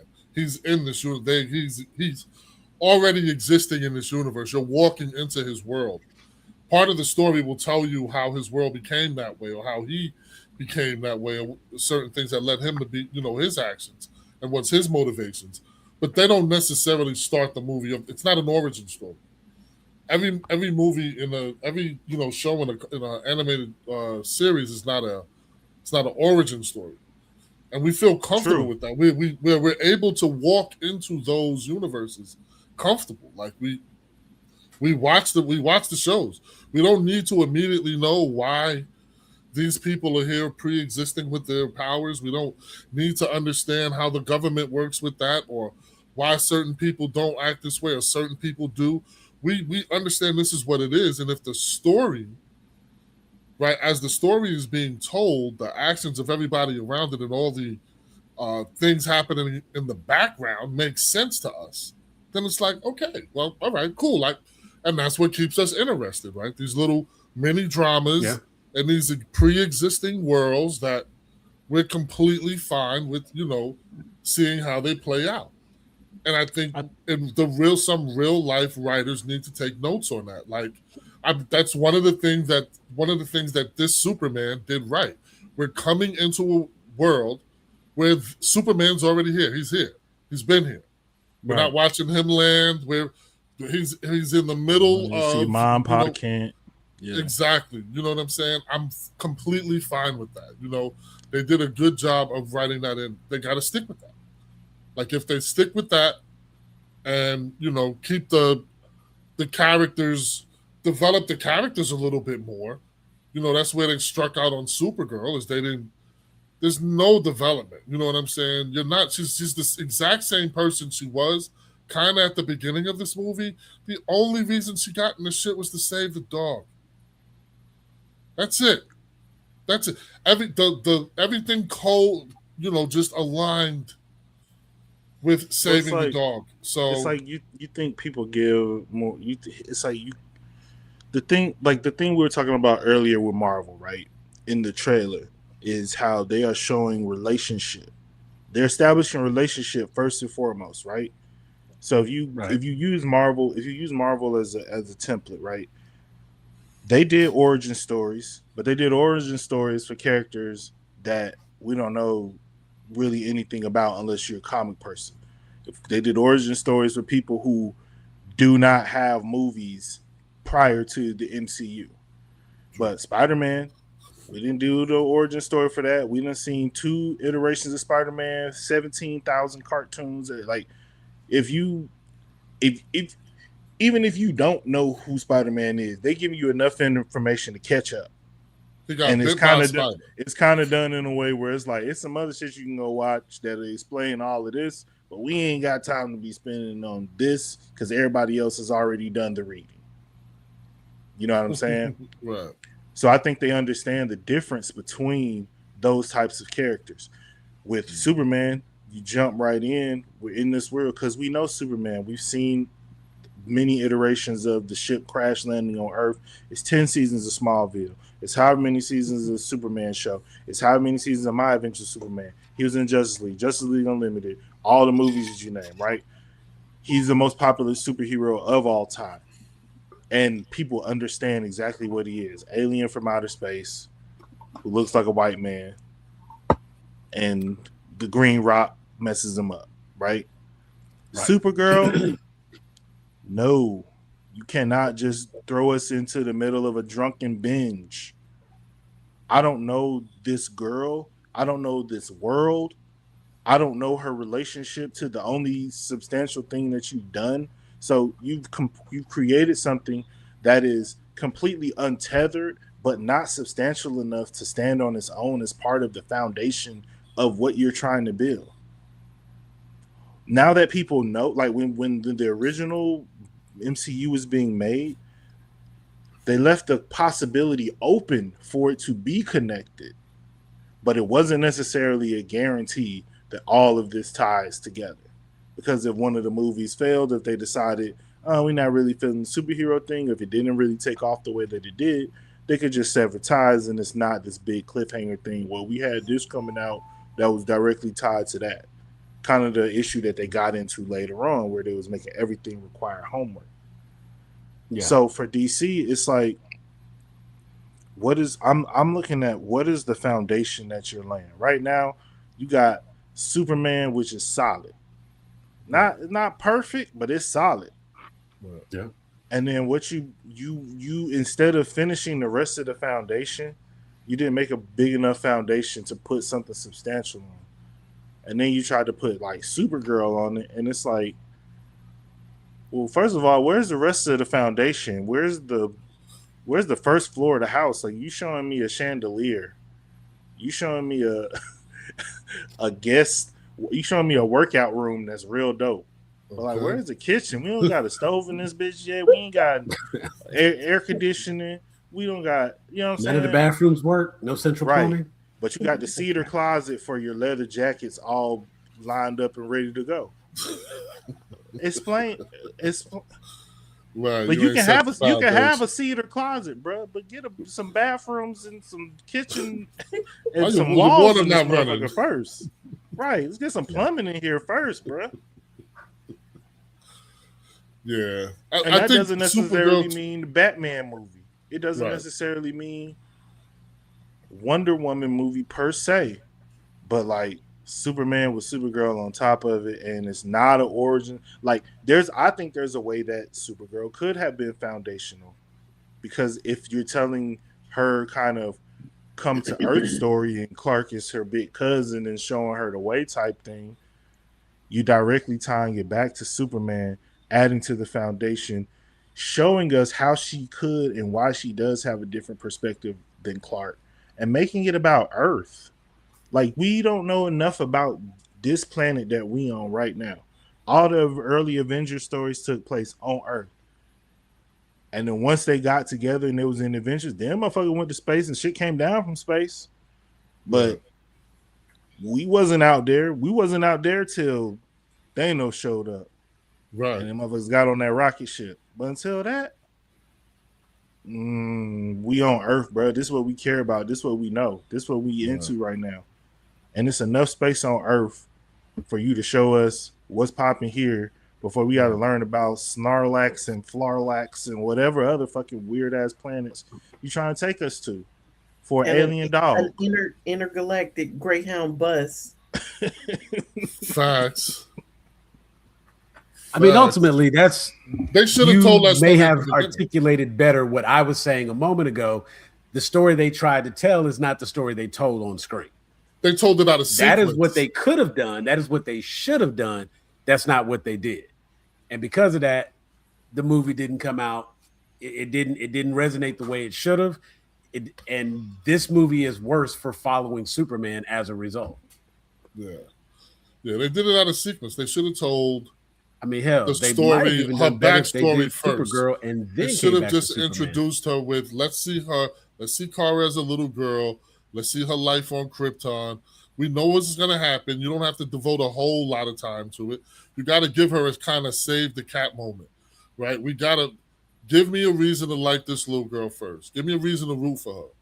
You know what I'm saying? So you got to have some moment where she does something that endears me to her. Otherwise, it's just, tell me why I got to like this drunk bitch. I don't know why.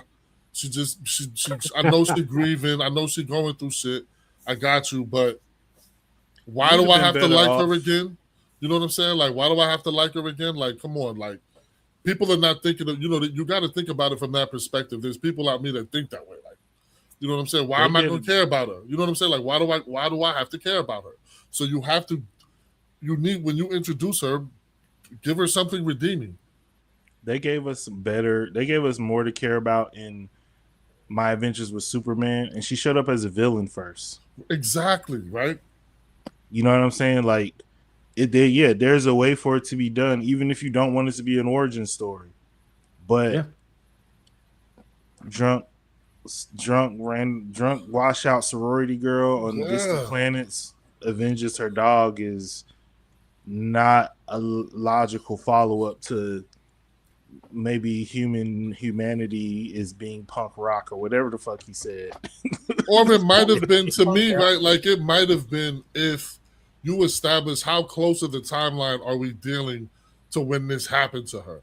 Like, are we dealing with this shit just happened and she just got to Earth and the entire time, she wasn't there, when all that shit went down, you know what I'm saying, with Luther.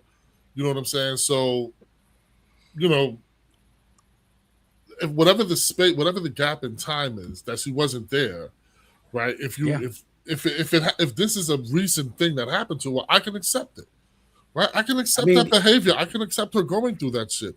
It's like, it's not a stretch, like, but just tell the story in the right way. Like, it's that the elements are there for us to root for her. You know what I'm saying? There's no reason. I can understand your fucking planet just blew up. I can understand you just lost everybody. And that shit just happened like fucking, a month ago. You know what I'm saying? And you get to Earth, you know what I'm saying? Because they send you to your cousin crib. You know what I'm saying? And you don't speak the language. So we're going to have to go through this period of time where you got to learn. There are setbacks there, which logically can explain her behavior. And, so it's like, okay, I got you. Tell that shit early. So I just need to sound angry when I say these same things? Because that's literally what I said a minute ago. the timeline of when this story is taking gruff, place. Man. Okay, I just have to talking. You gotta stop talking like you care about James Gunn's opinion. Okay, literally that's what I said a minute. But no, like for real, that's literally the shit I said just a moment ago because I was saying the problem with this movie is you can't tell the timeline. Has she gone out to do Supergirl shit with Superman? She shows up in the costume. We see Supergirl. When we see her in this movie, it's Kara. That's not Supergirl. And so they spend the entire movie trying to get us to understand how she becomes Supergirl, which is partly origin story, but that's not the story they actually told. She did a favor for one person this entire movie. She helped this girl, Ruthie. That was not the origin of how she became Supergirl. And the continuity is actually all kind of fucked up because they had Supergirl sitting right there next to Superman in the Peacemaker when they went up. That's what you want me to do? I got to sound like that? Get worked up. They messed it up because they had Supergirl sitting right next to Superman when they went back and redid the Peacemaker finale from season 1 and they was walking out. Since we didn't have that, like they took Aquaman out, they took Flash out, and now they reshot it and they had Superman and Supergirl. She's flying. So she has a whole costume. She's obviously been spending some time saving cats from trees like you were talking about, RG. But this movie, we don't get to see none of that. We'll get to see none of the time that she spent actually being Supergirl. It's just James. Pissed off, drunk, sad Kara. Yeah, which James makes perfect sense. But the story you're telling is not the story we need for this character. He be just trying to make stuff so he can show us how cool his taste in music is. The only song that was in that was worth anything to me was Jimmy Eats World. Like that one, I did know that song, and I thought the version they used there was pretty cool, but I didn't recognize nothing else. And of course, the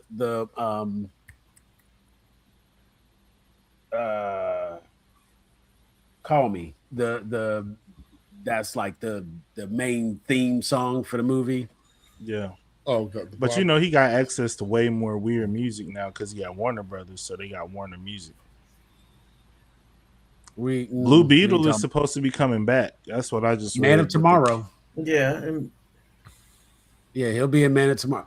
Did you say Red Tornado? Wow. You just want to see Justice League Unlimited. You just want to randomly have James Gunn. I don't want James Gunn to randomly pull shit else because I'd rather have a Red Tornado than a Clayface. At least we have we have at least somewhat. I'm sorry. Like we know who Red Tornado is. Like we've seen him in action in enough stuff, and it's easy enough to just be like, all right, here's a quick tutorial on Red Tornado. Watch these 2 or 3 Justice League Unlimited episodes. Watch this episode of Young Justice. Outside of that, you ain't got to do much else. Watch a couple episodes of cartoons and prepare. Clayface, man, we got. First of all, which Clayface is this? This the actor Clayface or the former cop Clayface? It's the actor. All right. So now, where's Batman? I don't know, man. I don't know. We don't have. The only thing I can say about this Clayface that's coming up is that this is not the only thing we know about this right Clayface. This is about this Clayface is the same Clayface from Creature Commandos. I'm curious as to what executives. I want to know what the executives think. Oh, they gotta be feeling some kind of way about this shit after Supergirl. I feel like if they spent less than $85 million for this movie, they'll be all right. Less than $85 million? Yeah. For what movie? For Clayface. The special effects for Clayface alone are $85 million. What's the budget on Clayface? Come on. Let me see. We're speculating. That. We're speculating. Here's the thing. Even if you spend $85 million on it, they're gonna make $200 million on that movie. I know it's one executive that rode real hard for James Gunn to get this job, and I know it's some in there that was hating, and I know they on that one dude head like Clayface, huh? Wow. You remember when Morris Day walked by Prince at the end of Purple Rain? Oh shit! Clay, that's how he walking by his office. Clayface, huh? Okay, now I don't know how much of this is like accurate. This is what we have. The upcoming DC horror film Clayface has an estimated production budget of roughly $40 million. Oh, what? Yeah, fucking great movie, dude. Congratulations. That's a dub. That's a $200 million So that's movie. what we're doing. That's a $200 million dollars movie. That's a $200 million movie. I doubt it. Unless it's start great. Akashi.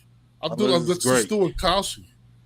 Unless it's great. It's a $200 million movie. It's guaranteed. Guaranteed $200 million. But that don't help James Gunn. That movie, if it makes 5 times the amount of the budget, yes, it does. It don't help James Gunn because this is not in his universe. Is it? Is this James Gunn or is this Matt Reeves? I thought it Matt was Reeves. Clayface is James Gunn. All right, so we got a Clayface. We got Clayface. We got Supergirl. Imagine buying a fighting game where you got to unlock characters, and the characters they gave you were Superman, Supergirl, and Clayface to start the game. I'm gonna bust your ass if they move set. I'm gonna learn their moves. Tell me how many times you gonna play with Clayface. Refund, exactly. Man, we starting a class action lawsuit. You might sue be y'all for entitled wasting to my time. compensation. Were you forced to play with Clayface? Wow. Y'all, this is wild. I'm rooting for it. I like Clayface's character. I don't know why. And then they're gonna tell you, like this character. Look, then they tell you Batman and Wonder Woman and Flash and all the ones you like. Eventually, they're gonna be in the game. We don't know when DLC, but eventually they're gonna be unlocked. Now, up next to unlock, who we got for you is old ass white Green Lantern. And then if you do enough good with him, maybe we'll unlock Black Green Lantern. We gotta see how the season gonna play out. What is your issue with this British guy, man? What British guy? Isn't he British in Lanterns? Ooh. No, that's the dude. I don't know his name. Aaron Pierre. I don't have no issue. I don't have no issue with him. Oh, okay. And now I'll have an issue with how that trailer framed how the show looked like it's gonna go. Like it's looking like, please, sir. The ring chose me too, sir. Just if you would be so kind as to share the lantern. Just share with me. Share with me, Hal. It's enough to go around. I promise I'm not gonna take it. Not me. Good old John Stewart. I was in the Air Force. Yes, sir. Officer. I got my papers, everything. Proper discharge and all that. Yeah. If you can make it out of this car, I'll give you the ring, boy. He jumps out as he's driving over the cliff. What the fuck? What are we doing? We ain't got no origin stories yet. And now all of a sudden the nigga gotta come prove that he deserved the ring. I am You don't get that old. Then you want to pull that dusty brown Green Lantern outfit out with all that desert dust on it, man. If you don't, hey, bro, pack it up, Hal. Pack it up, Hal. Damn. Teresa, this motherfucker might have ruined the whole show. They're gonna make you wait all season to see Aaron Pierre in that Green Lantern outfit. I know. Episode 10, 55th minute. And just remember, we went from a John Stewart Green Lantern project to lanterns. Right. Mm-hmm. You know we needs help now. Go get that white man. You got a white man in this. Hey, man. We end up with a magical green Negro. Now where's your white man, John? Oh God. Can I ask a question? Sorry, I know this might be off on another. This might be on a tangent. There you go. Boom. The first one's rhetorical. I need to answer the second one. So, have y'all seen Disclosure Day? Yes. No. I got one yes. That shit looks scary. It is. That is not. It is not. Not scary. Did I you seen enjoy the trailer Teresa? when they started doing all that. I'm out. Yeah, that was it. You really That's enough nightmare fuel for my brain. It's Ooh, like, cool. Wait a minute. Wait a minute. Okay, now why was it trash? Okay, see, now we got to. You're gonna have to send him the link. I didn't even see the movie, and I've got to defend it already. Like, wait a minute. You're gonna have to send him the link because you know something. He must have loved that missed the beginning of the show. Right, I like absolutely. That is always a trigger. Like you can't just come with it being trash. You know so what? We'll await your paragraph. You get to write. So you can go ahead and think about it. Yeah, give him time to write. Give him time to write his about it and write it out. Oh, Lord. No, we're gonna give him a chance to like post his audio. I have not seen Disclosure Day. I am gonna check out Obsession here very soon because it's like I can just pull that up on Peacock. So I plan on watching that. I was trying to get the wife to watch it with me the other day, and she was now like, Obsession is definitely not for Jeff. Hell no, I ain't about to watch the movie about a crazy white girl that was made crazy by the white man and his undoings. It was the crazy white man. Fight the patriarchy. It's his deal. But couldn't get no girlfriend when he made a wish. Thank you, right? But RG, did you like whatchamacallit day? So I absolutely loved Disclosure Day. Really? I honestly, that movie is the best movie of this year. And you hate everything. I do, but you know something? That movie appealed to my. It appealed to my spirituality as well as my scientific mind. You can see the comments, right? You can see the comments. I'm not looking. Is that accurate? I don't want to put it up because it may be a spoiler. Wait. No. Oh, hold on. No, I don't. Oh, what is that? What? Hold on. What it says in the comments right there? Yeah. Like I haven't put that comment on screen because it may be spoiler, and so. No, it's not a spoiler. Yeah, no, it's not. Okay. But putting it on the screen and me saying it's not a spoiler also tells people it's a bit of a spoiler. I'm letting them know what it's not about. Yeah, but it could be because it's not about that. It could be about an infinite number of other things. Correct. But it did appeal on that level. It did. I like her as an actress too, because a movie that she's in that really flies under the radar is Adjustment Bureau, and she was in Adjustment Bureau, and I really like her as an actress, and I feel like what she brought to the role, like when you had to take her seriously, you took her seriously, but then she still managed to like make the moments where she was kind of being lighthearted about it, it was still believable. Like it wasn't just, like she was carefree. It was just, I could believe the way she took things in stride.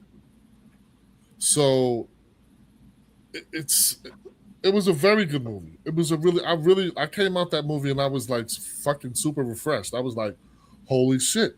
Because it answered a question that I feel like on a spiritual level, a lot of people do ask.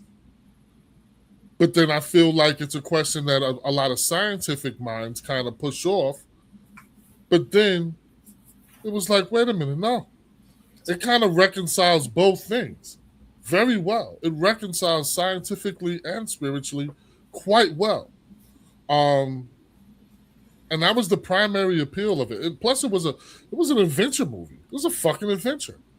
Like, it was a non-stop, somebody trying to get him, gotta escape, get out of here, And it was all very believable, very reasonable. It wasn't, I didn't feel like I had to have these gigantic leaps of disbelief, just to accept what happened. It was like, okay. This is coherent. This makes sense. You didn't feel like you had to go back and check their math on nothing? No, not at all. Not at all. And it was, because that is one of the things sometimes when you get into some of these sci-fi movies that can be a little off-putting. Mm-hmm. If it feels like the math is wrong for whatever reason. Like, I don't have the scientific mind to come up with half this shit, but if what they're showing me on screen doesn't seem like it's possible outside of me just having to accept that, oh, well, that happens because Alien. Right. Are we in Star Wars or true? Right. Very true. You know what I'm saying? If it's like if it crosses over from sci-fi into fantasy because Alien, you know. But that's the thing. To me, it's like, no, I'm not pushing alien shit into fantasy because I can't explain it. Like the purpose of us not understanding it is because we don't understand it. So if it is within the realm of, can I believe from a physics standpoint that someone or some race could figure this out? Yeah, I'm good with that. You know what I'm saying? Like, you know, like 3-body problem. You know what I'm saying? Type shit. You know, where I don't understand how you're doing it, but you know, from the way you're kind of explaining it makes sense. You know, that type of shit. So, but no, I'd say you got to watch the movie. Now, Teresa, how did you feel about it?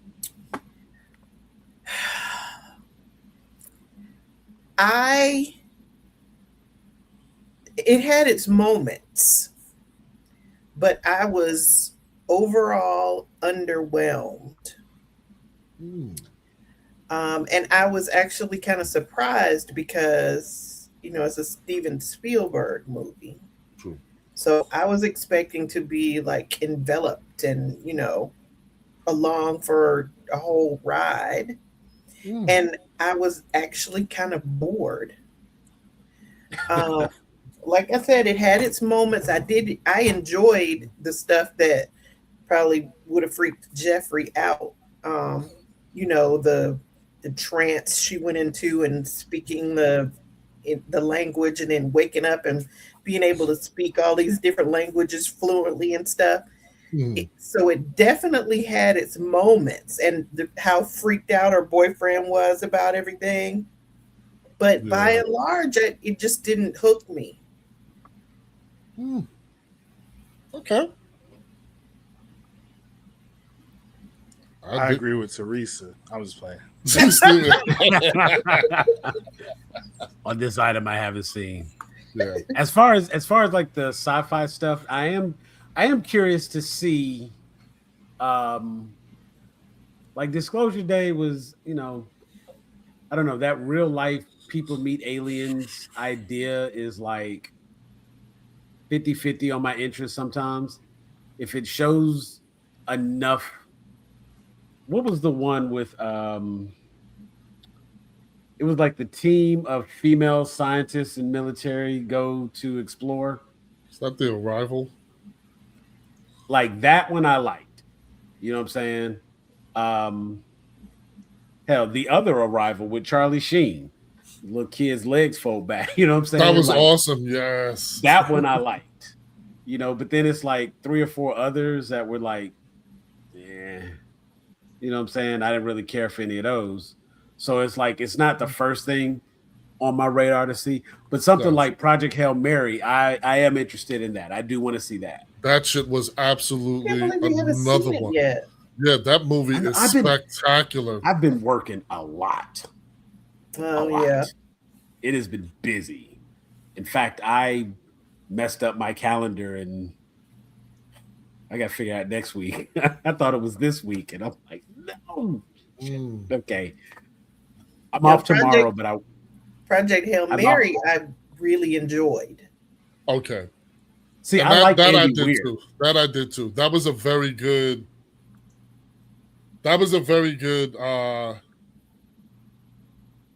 want to say it was a good lesson in dealing with loneliness. Right? And then just the idea of the amount of cooperation between 2 different species, and then the way they were still able to establish a connection. And a relatable connection, because you fucking like I'm drawn in too. Like I'm like, okay, wait a minute. All right, well, let him go get it. Wait, just hold on a second. Let him get it. Let him get it. Right? Okay, that's better. Yeah. Can't come in here. It's garbage. It's trash. No, you didn't like it. Doesn't make it a bad movie. You just didn't like it. And I also think maybe the mystery. You have it's an alien movie, but when you leave mystery to it, yeah, yes, there is. You talk about aliens, or you I don't know, you find the alien ships or whatever. I think when you leave that element of mystery in there, it's better for me. But when you actually meet the alien and you start talking to him and stuff, I think that like lose me a little bit. It made me think of, and I can never remember the name of the movie. The Mel Gibson movie with the aliens. Signs. Yes, that you had. It was like glimpse. So long before glimpse. Yeah. But you're not inviting them over for dinner. And having a chat. That movie, I loved that movie because just with that one, like the dude out in the cornfield or whatever, and you just catch that glimpse of him, great. But they lost me with talking. In Project Hail Mary, is that what? No, they lost me. In Disclosure Day. Yeah, I keep wanting to call it Discernment Day. You just finished reading Proverbs. No, the alien those aliens. I think I like the cute aliens. So, Project Hail Mary and the feel-good story. They became such good friends that they, were saving each other and stuff. I like that. Oh yeah, yeah. It's a feel-good movie. If you haven't seen it, watch it. Absolutely. Project Hail Mary is definitely worth it. Definitely worth it. It put me in the mind of Wally. Wally. Okay. Yeah. No, that's okay. I like Wally. I feel like Wally's well respected. Yeah. No, I have no Wally. See, I like Andy Weir as a writer. I read Artemis. I read The Martian. I actually read them. I did, and it's funny because I didn't read Project Hail Mary before the movie came out. And of course, I'm like, well, now that the movie's out, should I read the book or just watch the movie? And then it's like, if I watch the movie, am I going to go back and read the book? Because I got the book on Audible before the movie, but I never read it. So I don't know. I probably will still, because like I said, it's a good movie, good feel-good story. Yeah. See, for that reason, I would probably check it. I really liked Artemis, and I think one of the things that helped the story with Artemis was, I think that one was narrated by Rosario Dawson, and I really liked The Martian. And then when the movie came out, I liked The Martian, so I was like, okay, this is pretty good. So when I heard that Project Hail Mary was an Andy Weir book, immediately I was like, oh, well, okay, yeah, that's pretty cool. I can check that out. Then I saw the casting and saw what it was supposed to be about, and I was like, can I watch him on screen all this time? You know something? I feel like the trailer is absolutely terrible at conveying what the movie's really about. I feel like the trailer gives off, it lets you know what parts of the movie are about, but probably lets you only know like what 5% of that movie is about.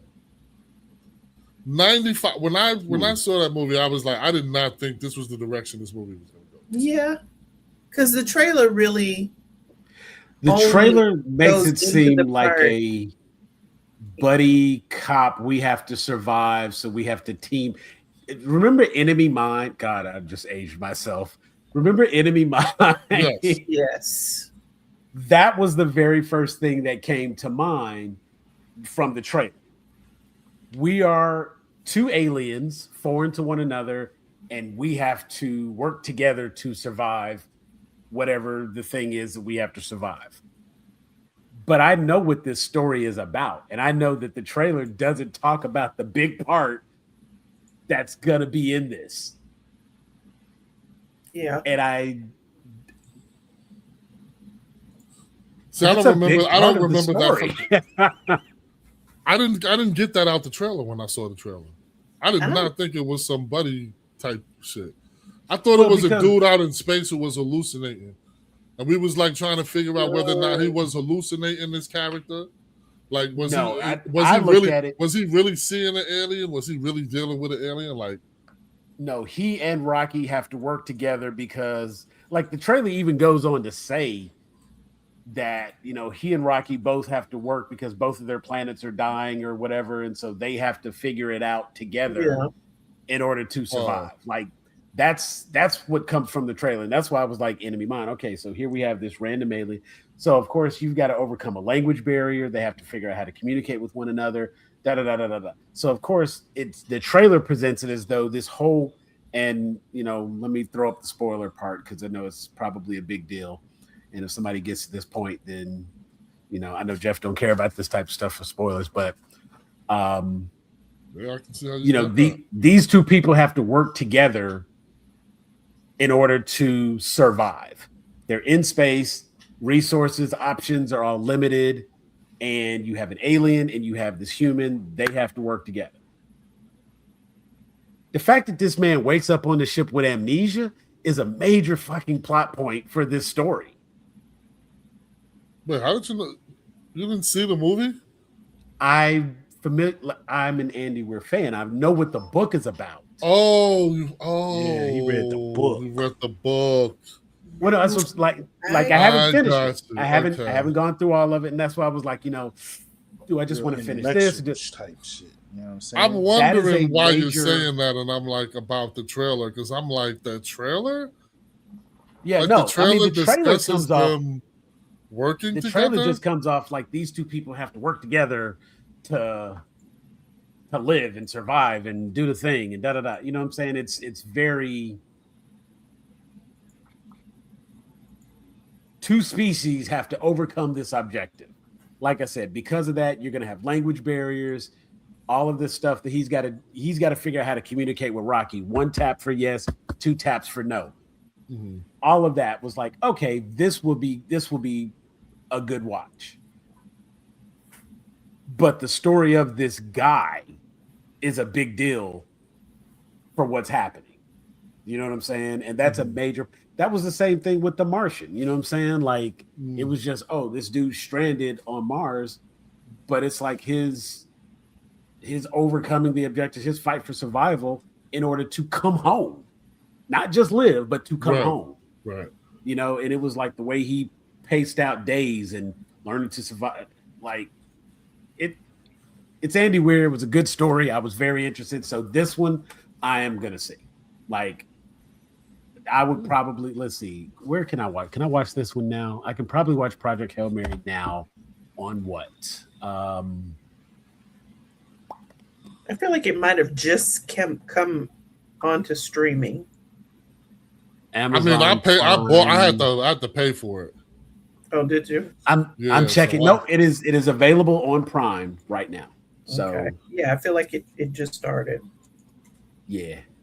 I mean, I'm sure it's only been like a day or two. Because hell, like Masters of the Universe just dropped, and you know, a couple of good movies just hit streaming. So this one probably just hit streaming as well.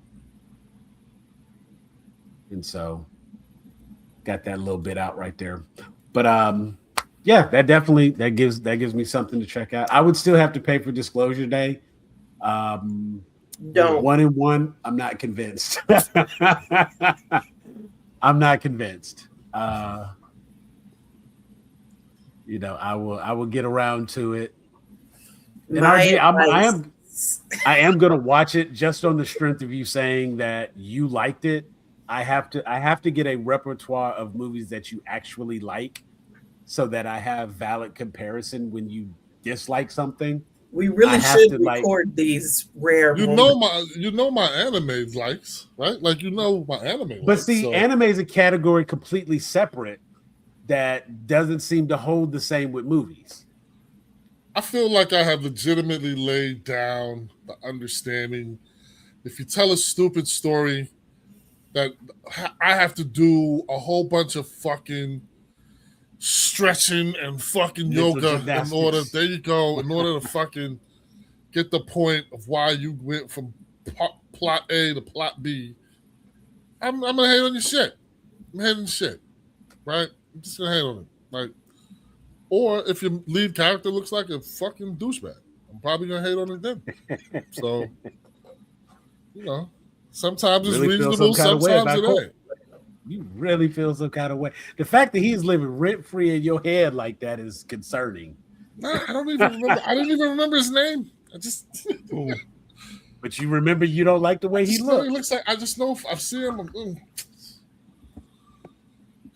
Nice watch. Most of the actual Superman characters all had that little dumb, goofy ass look as well. So, it is right. Like Superman is a goofy ass white boy. And we love you being here, man. Tell your friends. Tell everybody they need to be watching this show right here. Thank you, man. Thank you. That is who's the goofy we're here to have a good time, man. Superman. Oh, well, yeah. Like even I'll say Superman. That is 100%. I didn't like him. I didn't like his face. It's like his face. I hate your face. I don't like your face. I won't look at you. I got 90 minutes. 90 minutes. I thought he did an admirable job because I was not optimistic, and it surpassed my low expectations. Nah, when I thought it was gonna be absolute garbage, and it was just bad. That's how you sound right now. Well, not really, because I thought it was gonna be.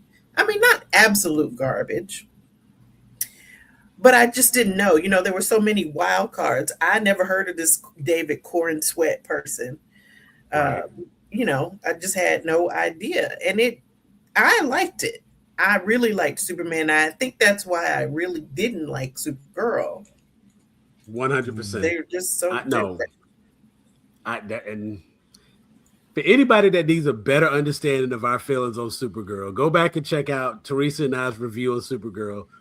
I was honest. I was like, I was entertained, but I can't say that this was great. Like this was. It wasn't a love fest. Y'all be hating on the low. Y'all be hating on the low too. No, not hating on the low. Like I will say, we gave it.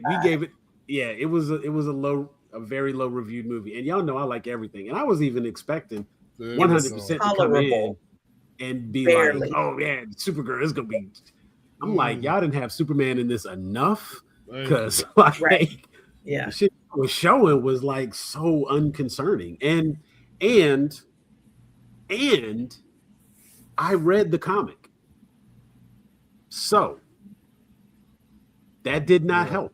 That actually made it a little worse because there were some things that were changed. There was enough stuff that was changed from the comic that, some stuff you expect and you understand because movie and they're going to change some stuff. Cool. I'm okay with that. I'm usually a little more forgiving on stuff like that than some other people. I was very disappointed with Lobo because, like, what the hell? Why was he even in the movie? I was just about to say, not even the Jason Momoa factor could lift it over a 5 because he didn't need to be in it. Charles Barkley level of terrible. It was just, and I will say, like, if Teresa want to send Jason Momoa home, for real, hey.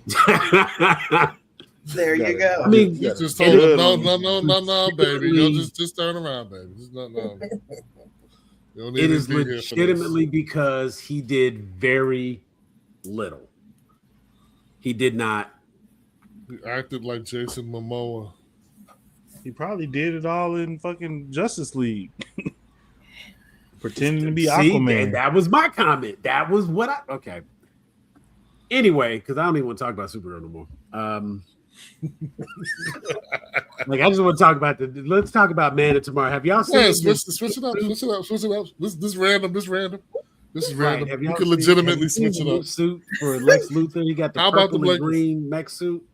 Can't wait for that. They need to come on with talking about the Buzz Lightyear. Right. Yeah. Buzz Lightyear. Yeah. So when is that supposed to come out? It's so far out. At least I can look forward to Blue Beetle. 2027. Well, I mean, I guess we halfway through 2026, but when is Man of Tomorrow? 1 year. Man of Tomorrow. 1 year. Not Mano. I actually liked him better as Aquaman too. But that I did enjoy his Aquaman. That might have been because it was usually naked and wet. 27. Wow.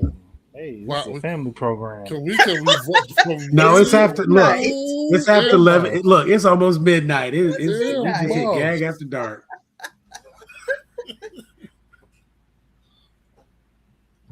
So let's see. Oh yeah. Okay. See, let me not. Oh, damn it! I don't need to be looking at this because this will send me down a whole spiral. I did a quick search for Man of Tomorrow. Yeah, July 2027. That's all I need to look at. Let me close that because I'm starting to look at stuff. So we got a year. Excuse me. Yeah, I mean it won't be too bad. All right. They have enough time to get it right. RG, you got the magic square. Let the people know where they can find Grown A Geeks. Wrong side. You almost had it. Nah, it's right here. I'm just my fucking arm don't bend like that because I'm. But that's the wrong side. No, it's right there. No, really, it's on the wrong side. Yeah. Yes. Wow, you know something? It's literally right on my. That's why I always get it wrong. And look, it's just right you do that bit, It's right here. Boom. There you go. All right. Well, RG has the magic square. The limelight not for everybody. It's definitely all not good for me. Hold on. Nah. It's cool. It's cool. Oh, it's that disclosure day effect. I'm getting that Teresa moonlighting. Hold on. Turn my shit off in the back. I'm all confused. Go, let's start on your asses. All right. That's something I need to talk about here real soon because I'm about to knock out the Vampire Lestat and gotta catch Brandy. Find out how she. Teresa, have you watched the Vampire Lestat? I have not. You have not? Okay. I plan on jumping through that this weekend, and that'll probably be something I'm ready to talk about next week. Yeah, you did X-Men last week, right? Oh, there was. Yeah, we did X-Men last week. There's a new episode of that tonight. That's right. It was Wednesday, so I can catch a new episode of that. And yeah. So other than that, I have no idea. Next week we will eventually get to some of those special evergreen episodes of stuff. It's just been a scheduling hell as of late because I've been working a lot. But we Shadows of the Damon. What's the show with the Damons? What's it called? Shadow of the Demon Realms. I've been watching that. After that first episode, I was feeling some kind of way. I was like, I feel like y'all should have hyped this up a little more. This was really good. Yeah, it actually is. Now I'm up to like the episode 13, I think. And it's like whatever. I'm at the point now where nothing else is dubbed, and I have to start watching all the subs. Don't say nothing. I'm on 8. And I have to say, like, this has been a ride. This has been a journey, and I'm enjoying it. So we will get together. We'll have to do some anime real soon. Now, why am I not watching that? Is it some fighting stuff? Yeah, I mean it's just old it's fantasy fighting shit. Okay. It's fun. Watch episode 1 and see how you feel. Like I can't tell you you're not gonna like it. Like, you gotta watch it. Like, it's not really slice of life. Okay. I know you've been leaning more towards slice of life, and a little more. I mean, slice of life or like magic stuff. But if it's just like all battles, Nah, it's not that. It's not that. It's not all battles. The story, the village. I tell you, the characters. Actually, yeah, you might actually behind like the characters are kind of like you can get vested in the MC. I might give it a shot. It may be on my list. You can get invested in him. He's actually a pretty. You know what? I need to watch this season of House of Dragons. House of Dragons. I have not. I've been busy. I ain't really had time to do a lot of extra. So I've just been doing what I can when time permits. I can't add nothing else to the plate. Hell, even getting to, I've been able to keep up with my Avengers of Superman, X-Men, and the anime I'm watching. I haven't really been able to squeeze a lot of other stuff in. So unfortunately, Al, no Game of Thrones, but I will go and check out the season once it's done. I gave up on that last season. And Stuart Townsend as Lestat and Aaliyah. I did like that. Queen of the Damned. I definitely felt that was more accurate to the character from the books. As the Vampire Chronicles is without a question, one of my favorite series of books.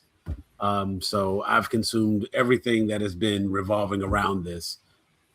Interview with the Vampire, the first seasons, they were great. Now we have the spinoff into, what's that face, Jeff?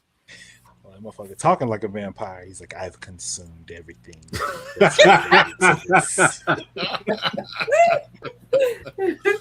I mean, look, I'm just saying, it's, you wake me up. It is actually kind of funny. Like, I do complain. We have blackout curtains on every window in the bedroom. I'm not a morning person. It gets interesting. My son's name is Marius Armand. That is his name, Marius Armand. So he's got to live with that. Give me 1 sec. Give me 1 sec. You might have to let me back in. There's something I got to flip my camera because I want to show something. Hold on, I'll be right back. All right. So yeah, I do agree. That is one of the good things. Like, it's better when it's over. Now I will say I did like the first season, House of the Dragon.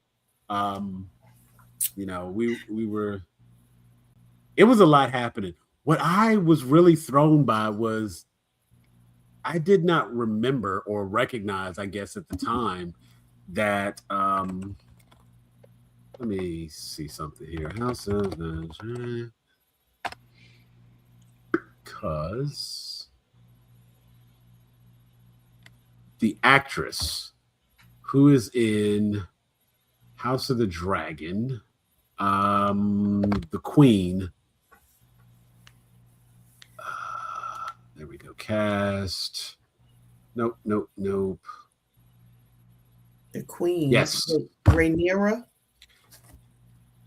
No, Alicent. Okay. Yeah. Alicent. It took me forever to realize that that's the girl from Ready Player One. Oh, shit, I never would have made that connection because I think I only saw it once, like 1,000 years ago. And it was just like for the hold up. So go ahead. I'll introduce this. It's a shout out to a show we did. So okay. Something when we did with Dave's people. They recommended this book, this comic.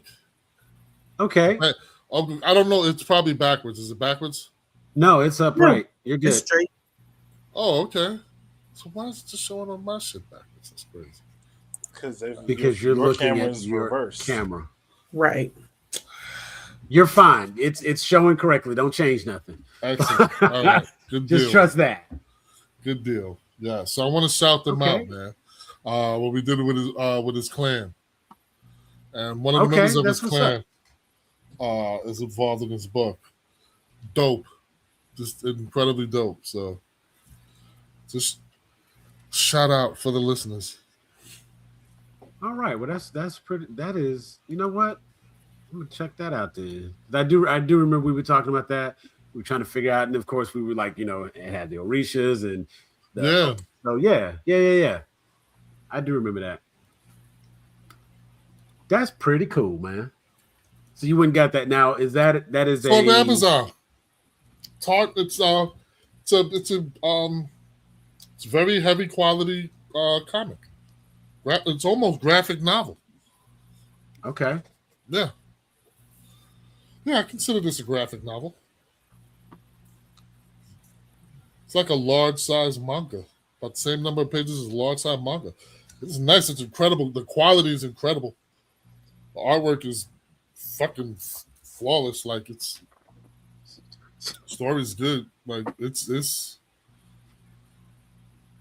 well. Yeah, that was when we were talking with Save Point, the couch co-op crew. Yes, sir.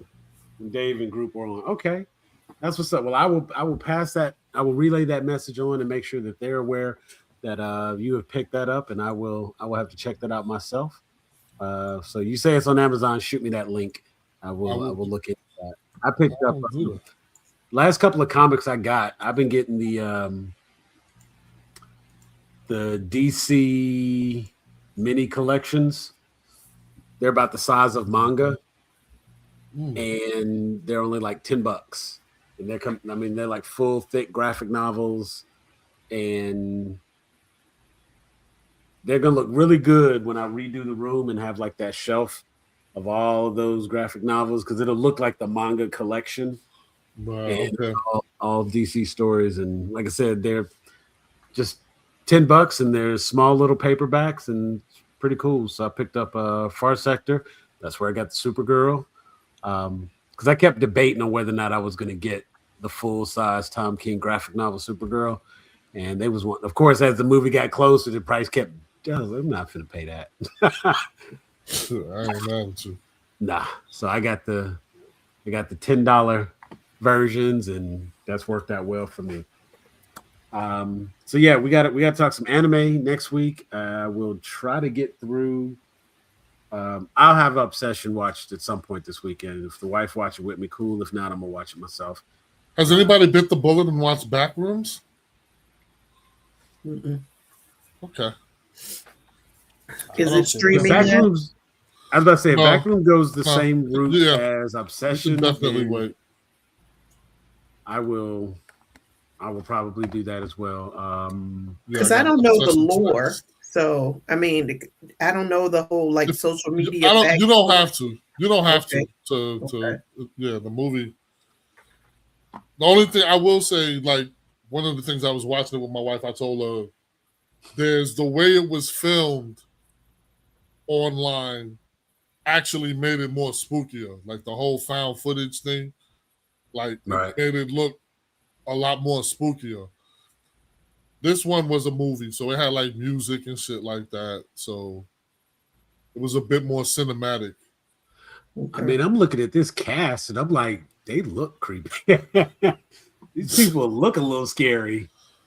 Let me tell you something. You talking about Obsession?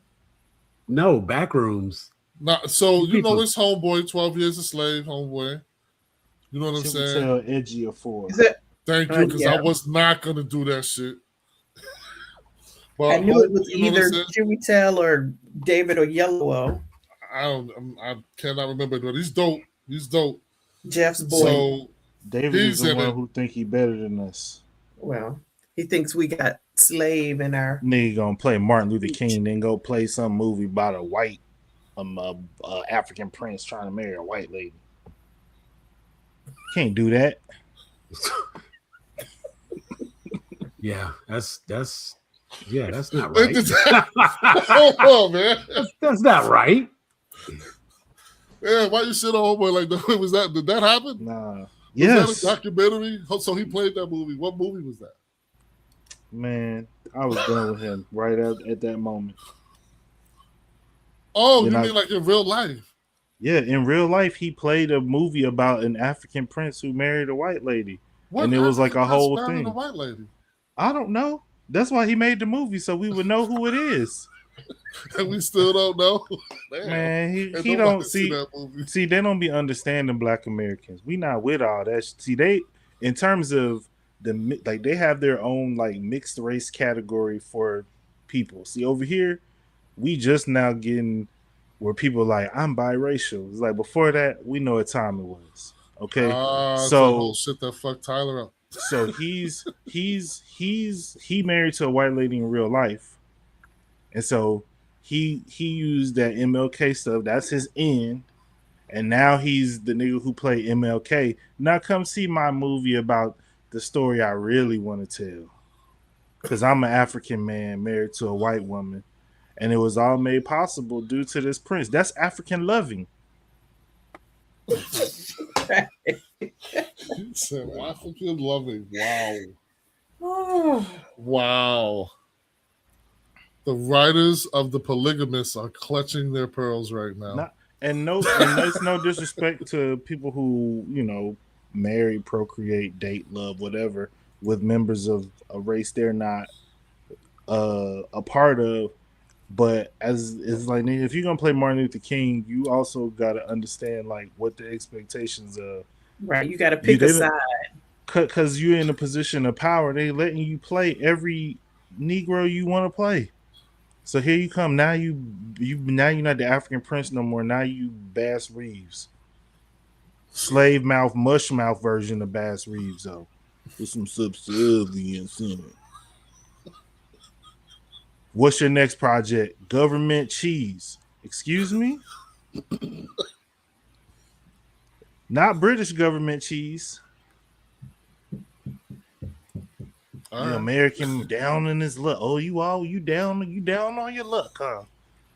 Oh yeah, David. Man, thank you so much for showing me another brother down on his luck. Man, what I wouldn't know what it looked like if you didn't do all that you do to make the movies you make happen.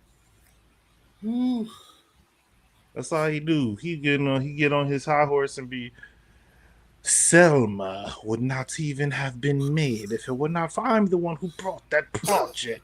He took that shit back to England. Go make that over there for some people who ain't never actually heard what Dr. King sound like. Yo. Okay. Shout out to everybody else in the cast and Ava DuVernay. I fuck with y'all in the movie.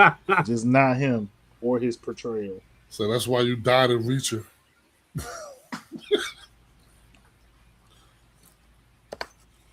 Sitting there staring when they playing them videos that tape of you breathing on top of that woman to Coretta. Come on, man. Martin Luther King from Atlanta. He gonna say something. He like, hey, hold on, Coretta now. That ain't need how I breathe, Coretta. She said, I know you, Martin. I know you're breathing. Martin's like, you don't know shit.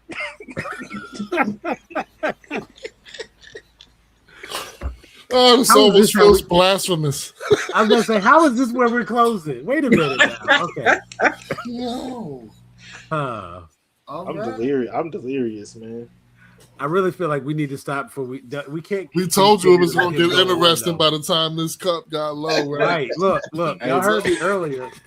I was shaking. I was like, ooh, let me stop. Because I was like, hey, y'all been drinking. I'm being real. It's me. That's the crazy part. I haven't finished my water. No libation. So that's on y'all. Yeah, that's the funny part. Okay. Well. I'm about to make a David Oyelowo. Here we are. Of all this, put it on my Instagram. I don't care. It's on site with him. Fair enough. Wow. No, I mean, M. Night Shyamalan, David Oyelowo. That's the James Gunn. If you don't straighten up, keep playing next. James Gunn. You're gonna be on the list. This nigga got an Arya Stark list of people. Nigga go to sleep. He be like, David Oyelowo, M. Night Shyamalan. gotta say their names before I go to sleep. No, I definitely feel that. No, I fully understand the feelings he had. The fact that David has made it to the same list as M. Night just tells me how strong the conviction is. That is serious. Let me tell you, I thought it was just on some like, who do you think you are? But no, there's obviously some very strong conviction there to be on that same list. If I see that shit, if I'm hanging out, if we all hanging out, and David Oyelowo walk in the spot, I'm gonna head out. I'm out. I'm not. I'm like, yo, nah, you don't. And I don't want to take me, that charge. And if you don't let me leave, I can't promise what will not be said. For real, I'm gonna be like, yo, Jeff, I'm gonna get the car. Well, because you already know he gonna be on some. Who's your friend? He seems like he doesn't want to talk to me. Look, I don't want to talk to you, David.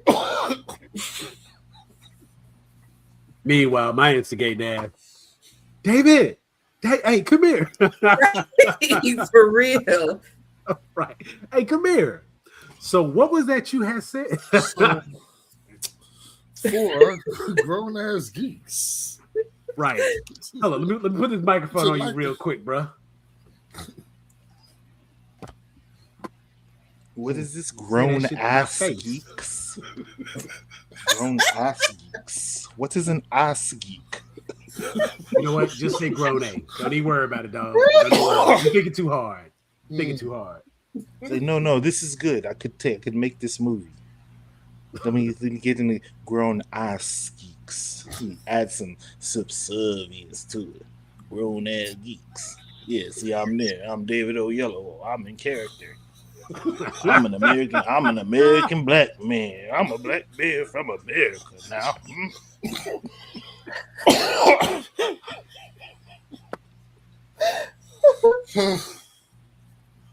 Oh man.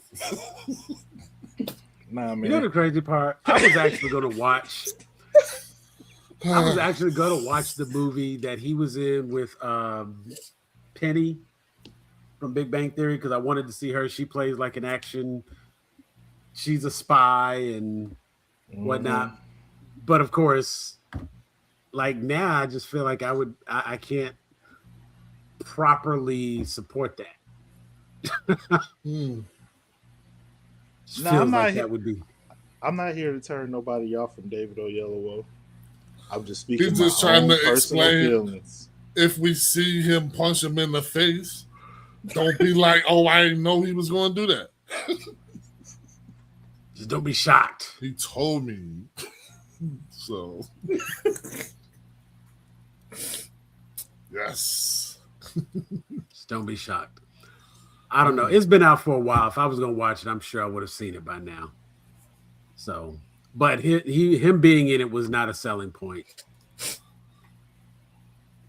I think because ultimately I did not believe.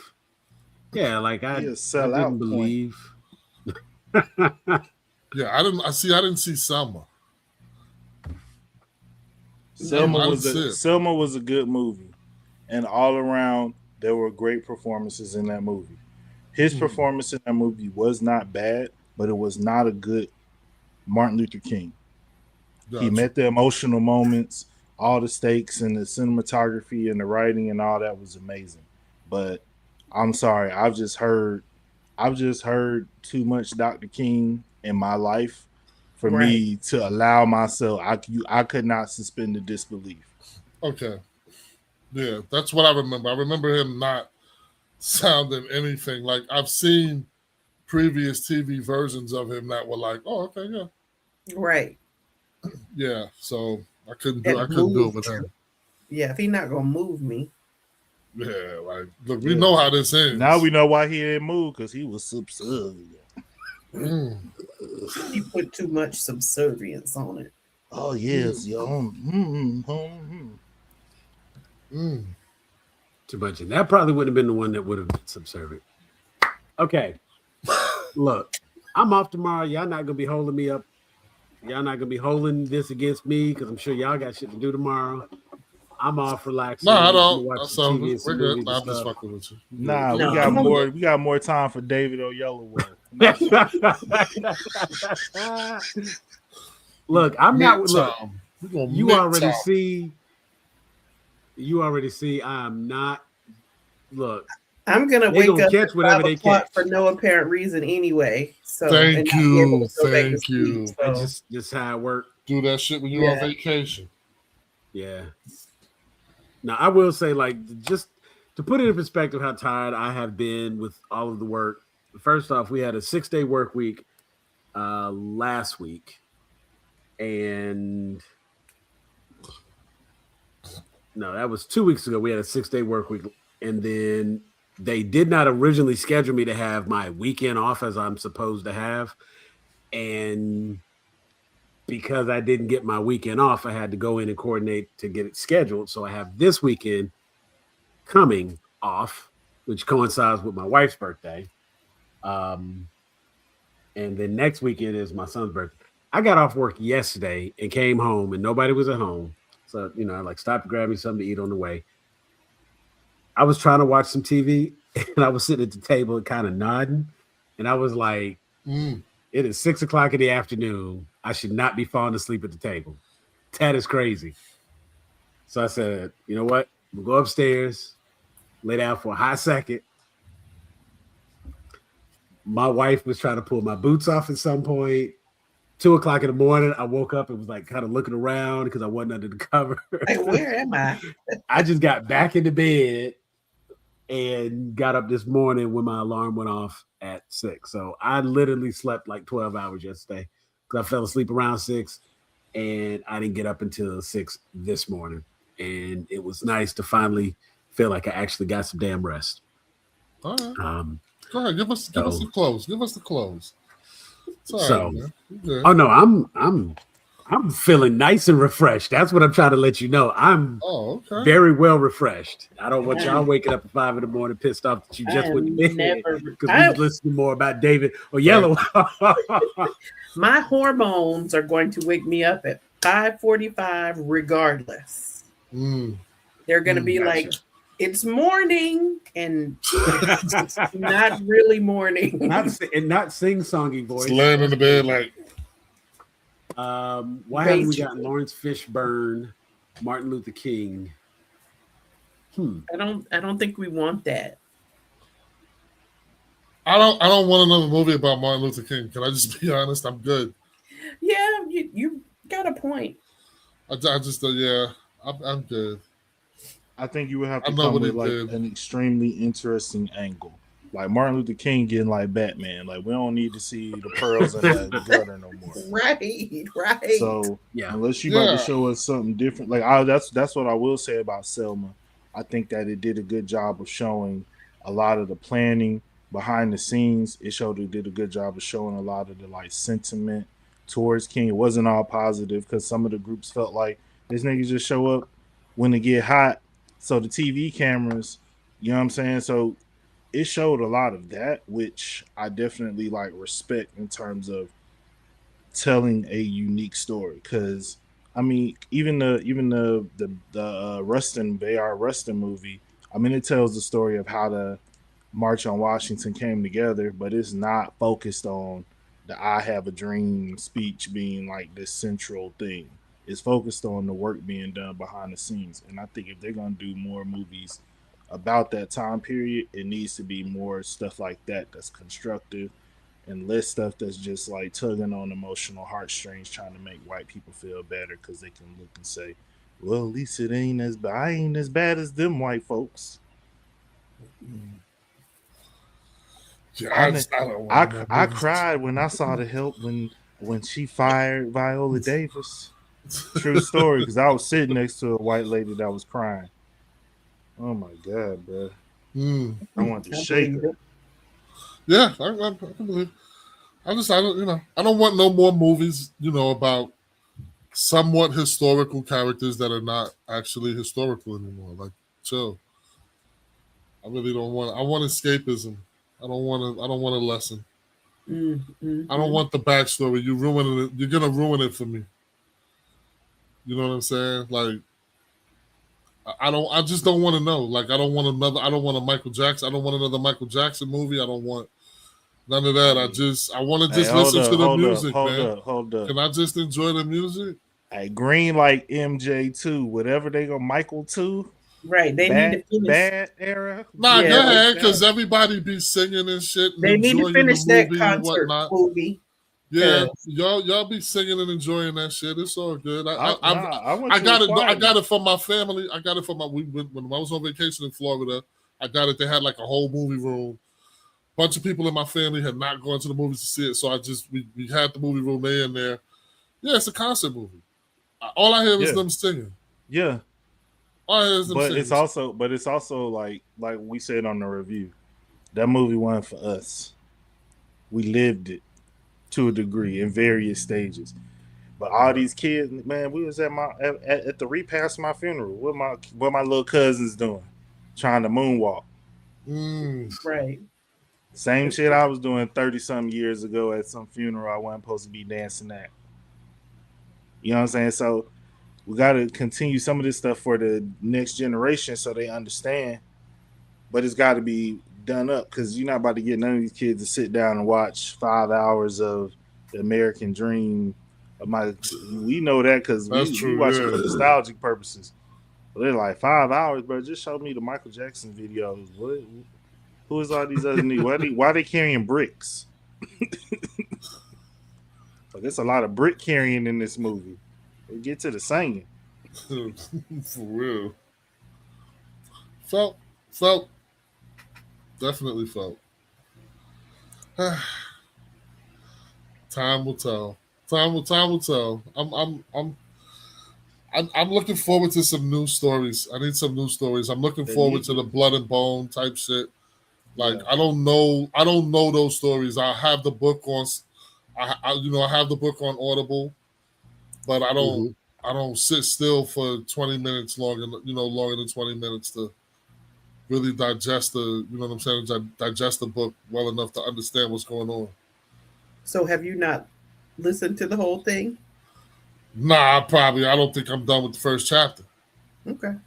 Yeah. Wow. So I read like the foreword. I read a bunch of information about it. So I'm like, I'm good. Like I'm down with it. I'm down with it. I'm definitely interested in what's about to happen. You got to not call on me in class. There you go. Do the reading. Yeah. So that was always tough for me. Fiction is always a tough read for me. Fiction is a very tough read for me. And I'm exactly the opposite. Oh man. Yeah. I can understand it. Like, I guess. So what type of fiction? Because like I could do the random sci-fi fantasy shit, right? Am I going on a tangent? Are we stretching this bitch out a little? No, look. Whenever we do it, okay, look. Sam was getting ready to wrap it up. Let me say this. I just want to be clear. Let me say this. When we are doing a live show, we can run the live show as long as y'all want to run the live show. All right. Because I ain't never like DM you, yo, shit running too long. I'm tired. You made me tired. No. When we do the evergreen, because see, the thing about a live show is like random people will continue to pop in as long as we're up and we're streaming. You know what I'm saying? Because it's running on Twitch, it's running on Facebook, it's running on YouTube. So we the live is just the 3-hour mark. The live. I'll shut up at 3 hours. No. I'm aware of that. No, we got it. And so that's why I say, like when we do live, it can run. I've been, my daughter's been watching Streamer University. I've been trying to get all of the tips and tricks, listening to everything they do. And let me tell you something. When these people stream, they just had that shit on, and they just stream, and they just let it run. And that's how people find them. When people be looking for random shit, they come and boom, there we go. And because we do like tonight would be the perfect opportunity for us to be on some random shit, and we can just talk about whatever. So if you got an interest and you want to talk about it, this is the show for it. Now, when we have specific topics, we're gonna talk about that. No, but Sam's off tomorrow. It's our busy season, so that's what I'm saying. Like I know how I get, and plus, I honestly don't want us to all start like you see the box get drowsy. Wrap it up. You don't start a whole new topic and then wrap me up. That's not what we finna do now. Hold on. But I would be happy to talk to you about the type of fiction that I like another time. On our next show, we'll get into our book preferences, what we like, what we don't like, our Audible selection. We'll talk about some of the different things that we've been reading, listening to, etc. There's always time for that. We can even talk about new comics that have been coming out that we've picked up. That'll give you an opportunity to highlight your episode or your issue that you just picked up. And then I know Teresa is always collecting new comics, so she can go through one of her recent hauls. Word. And that could be a whole show in and of itself. So next week, bring all your books. Jeff had mentioned that some time ago. He had talked about doing a show where we covered some of our books and readings and things like that. So there we go. We can jump into it. But I want to thank everybody who's hung out with us tonight. Al, thanks for coming through, man. It's always a pleasure. Venom, thank you so much for hanging out with us. We had a couple other people who popped in throughout the night, so we want to thank them for being here with us. We are Grown A Geeks. You can click that QR code. That'll take you everywhere we are. Go ahead, Jeff. Make sure to like, share, subscribe, tell everybody. He got it. Look at it. But he nailed it. You didn't see that. Ha, ha, ha, ha. But see, that little house. But he got it. But he got it. I forgot which hand was which. But he got it. So for RG, Teresa, Jeffrey, I'm Elder Geek Sam, and we are out of here.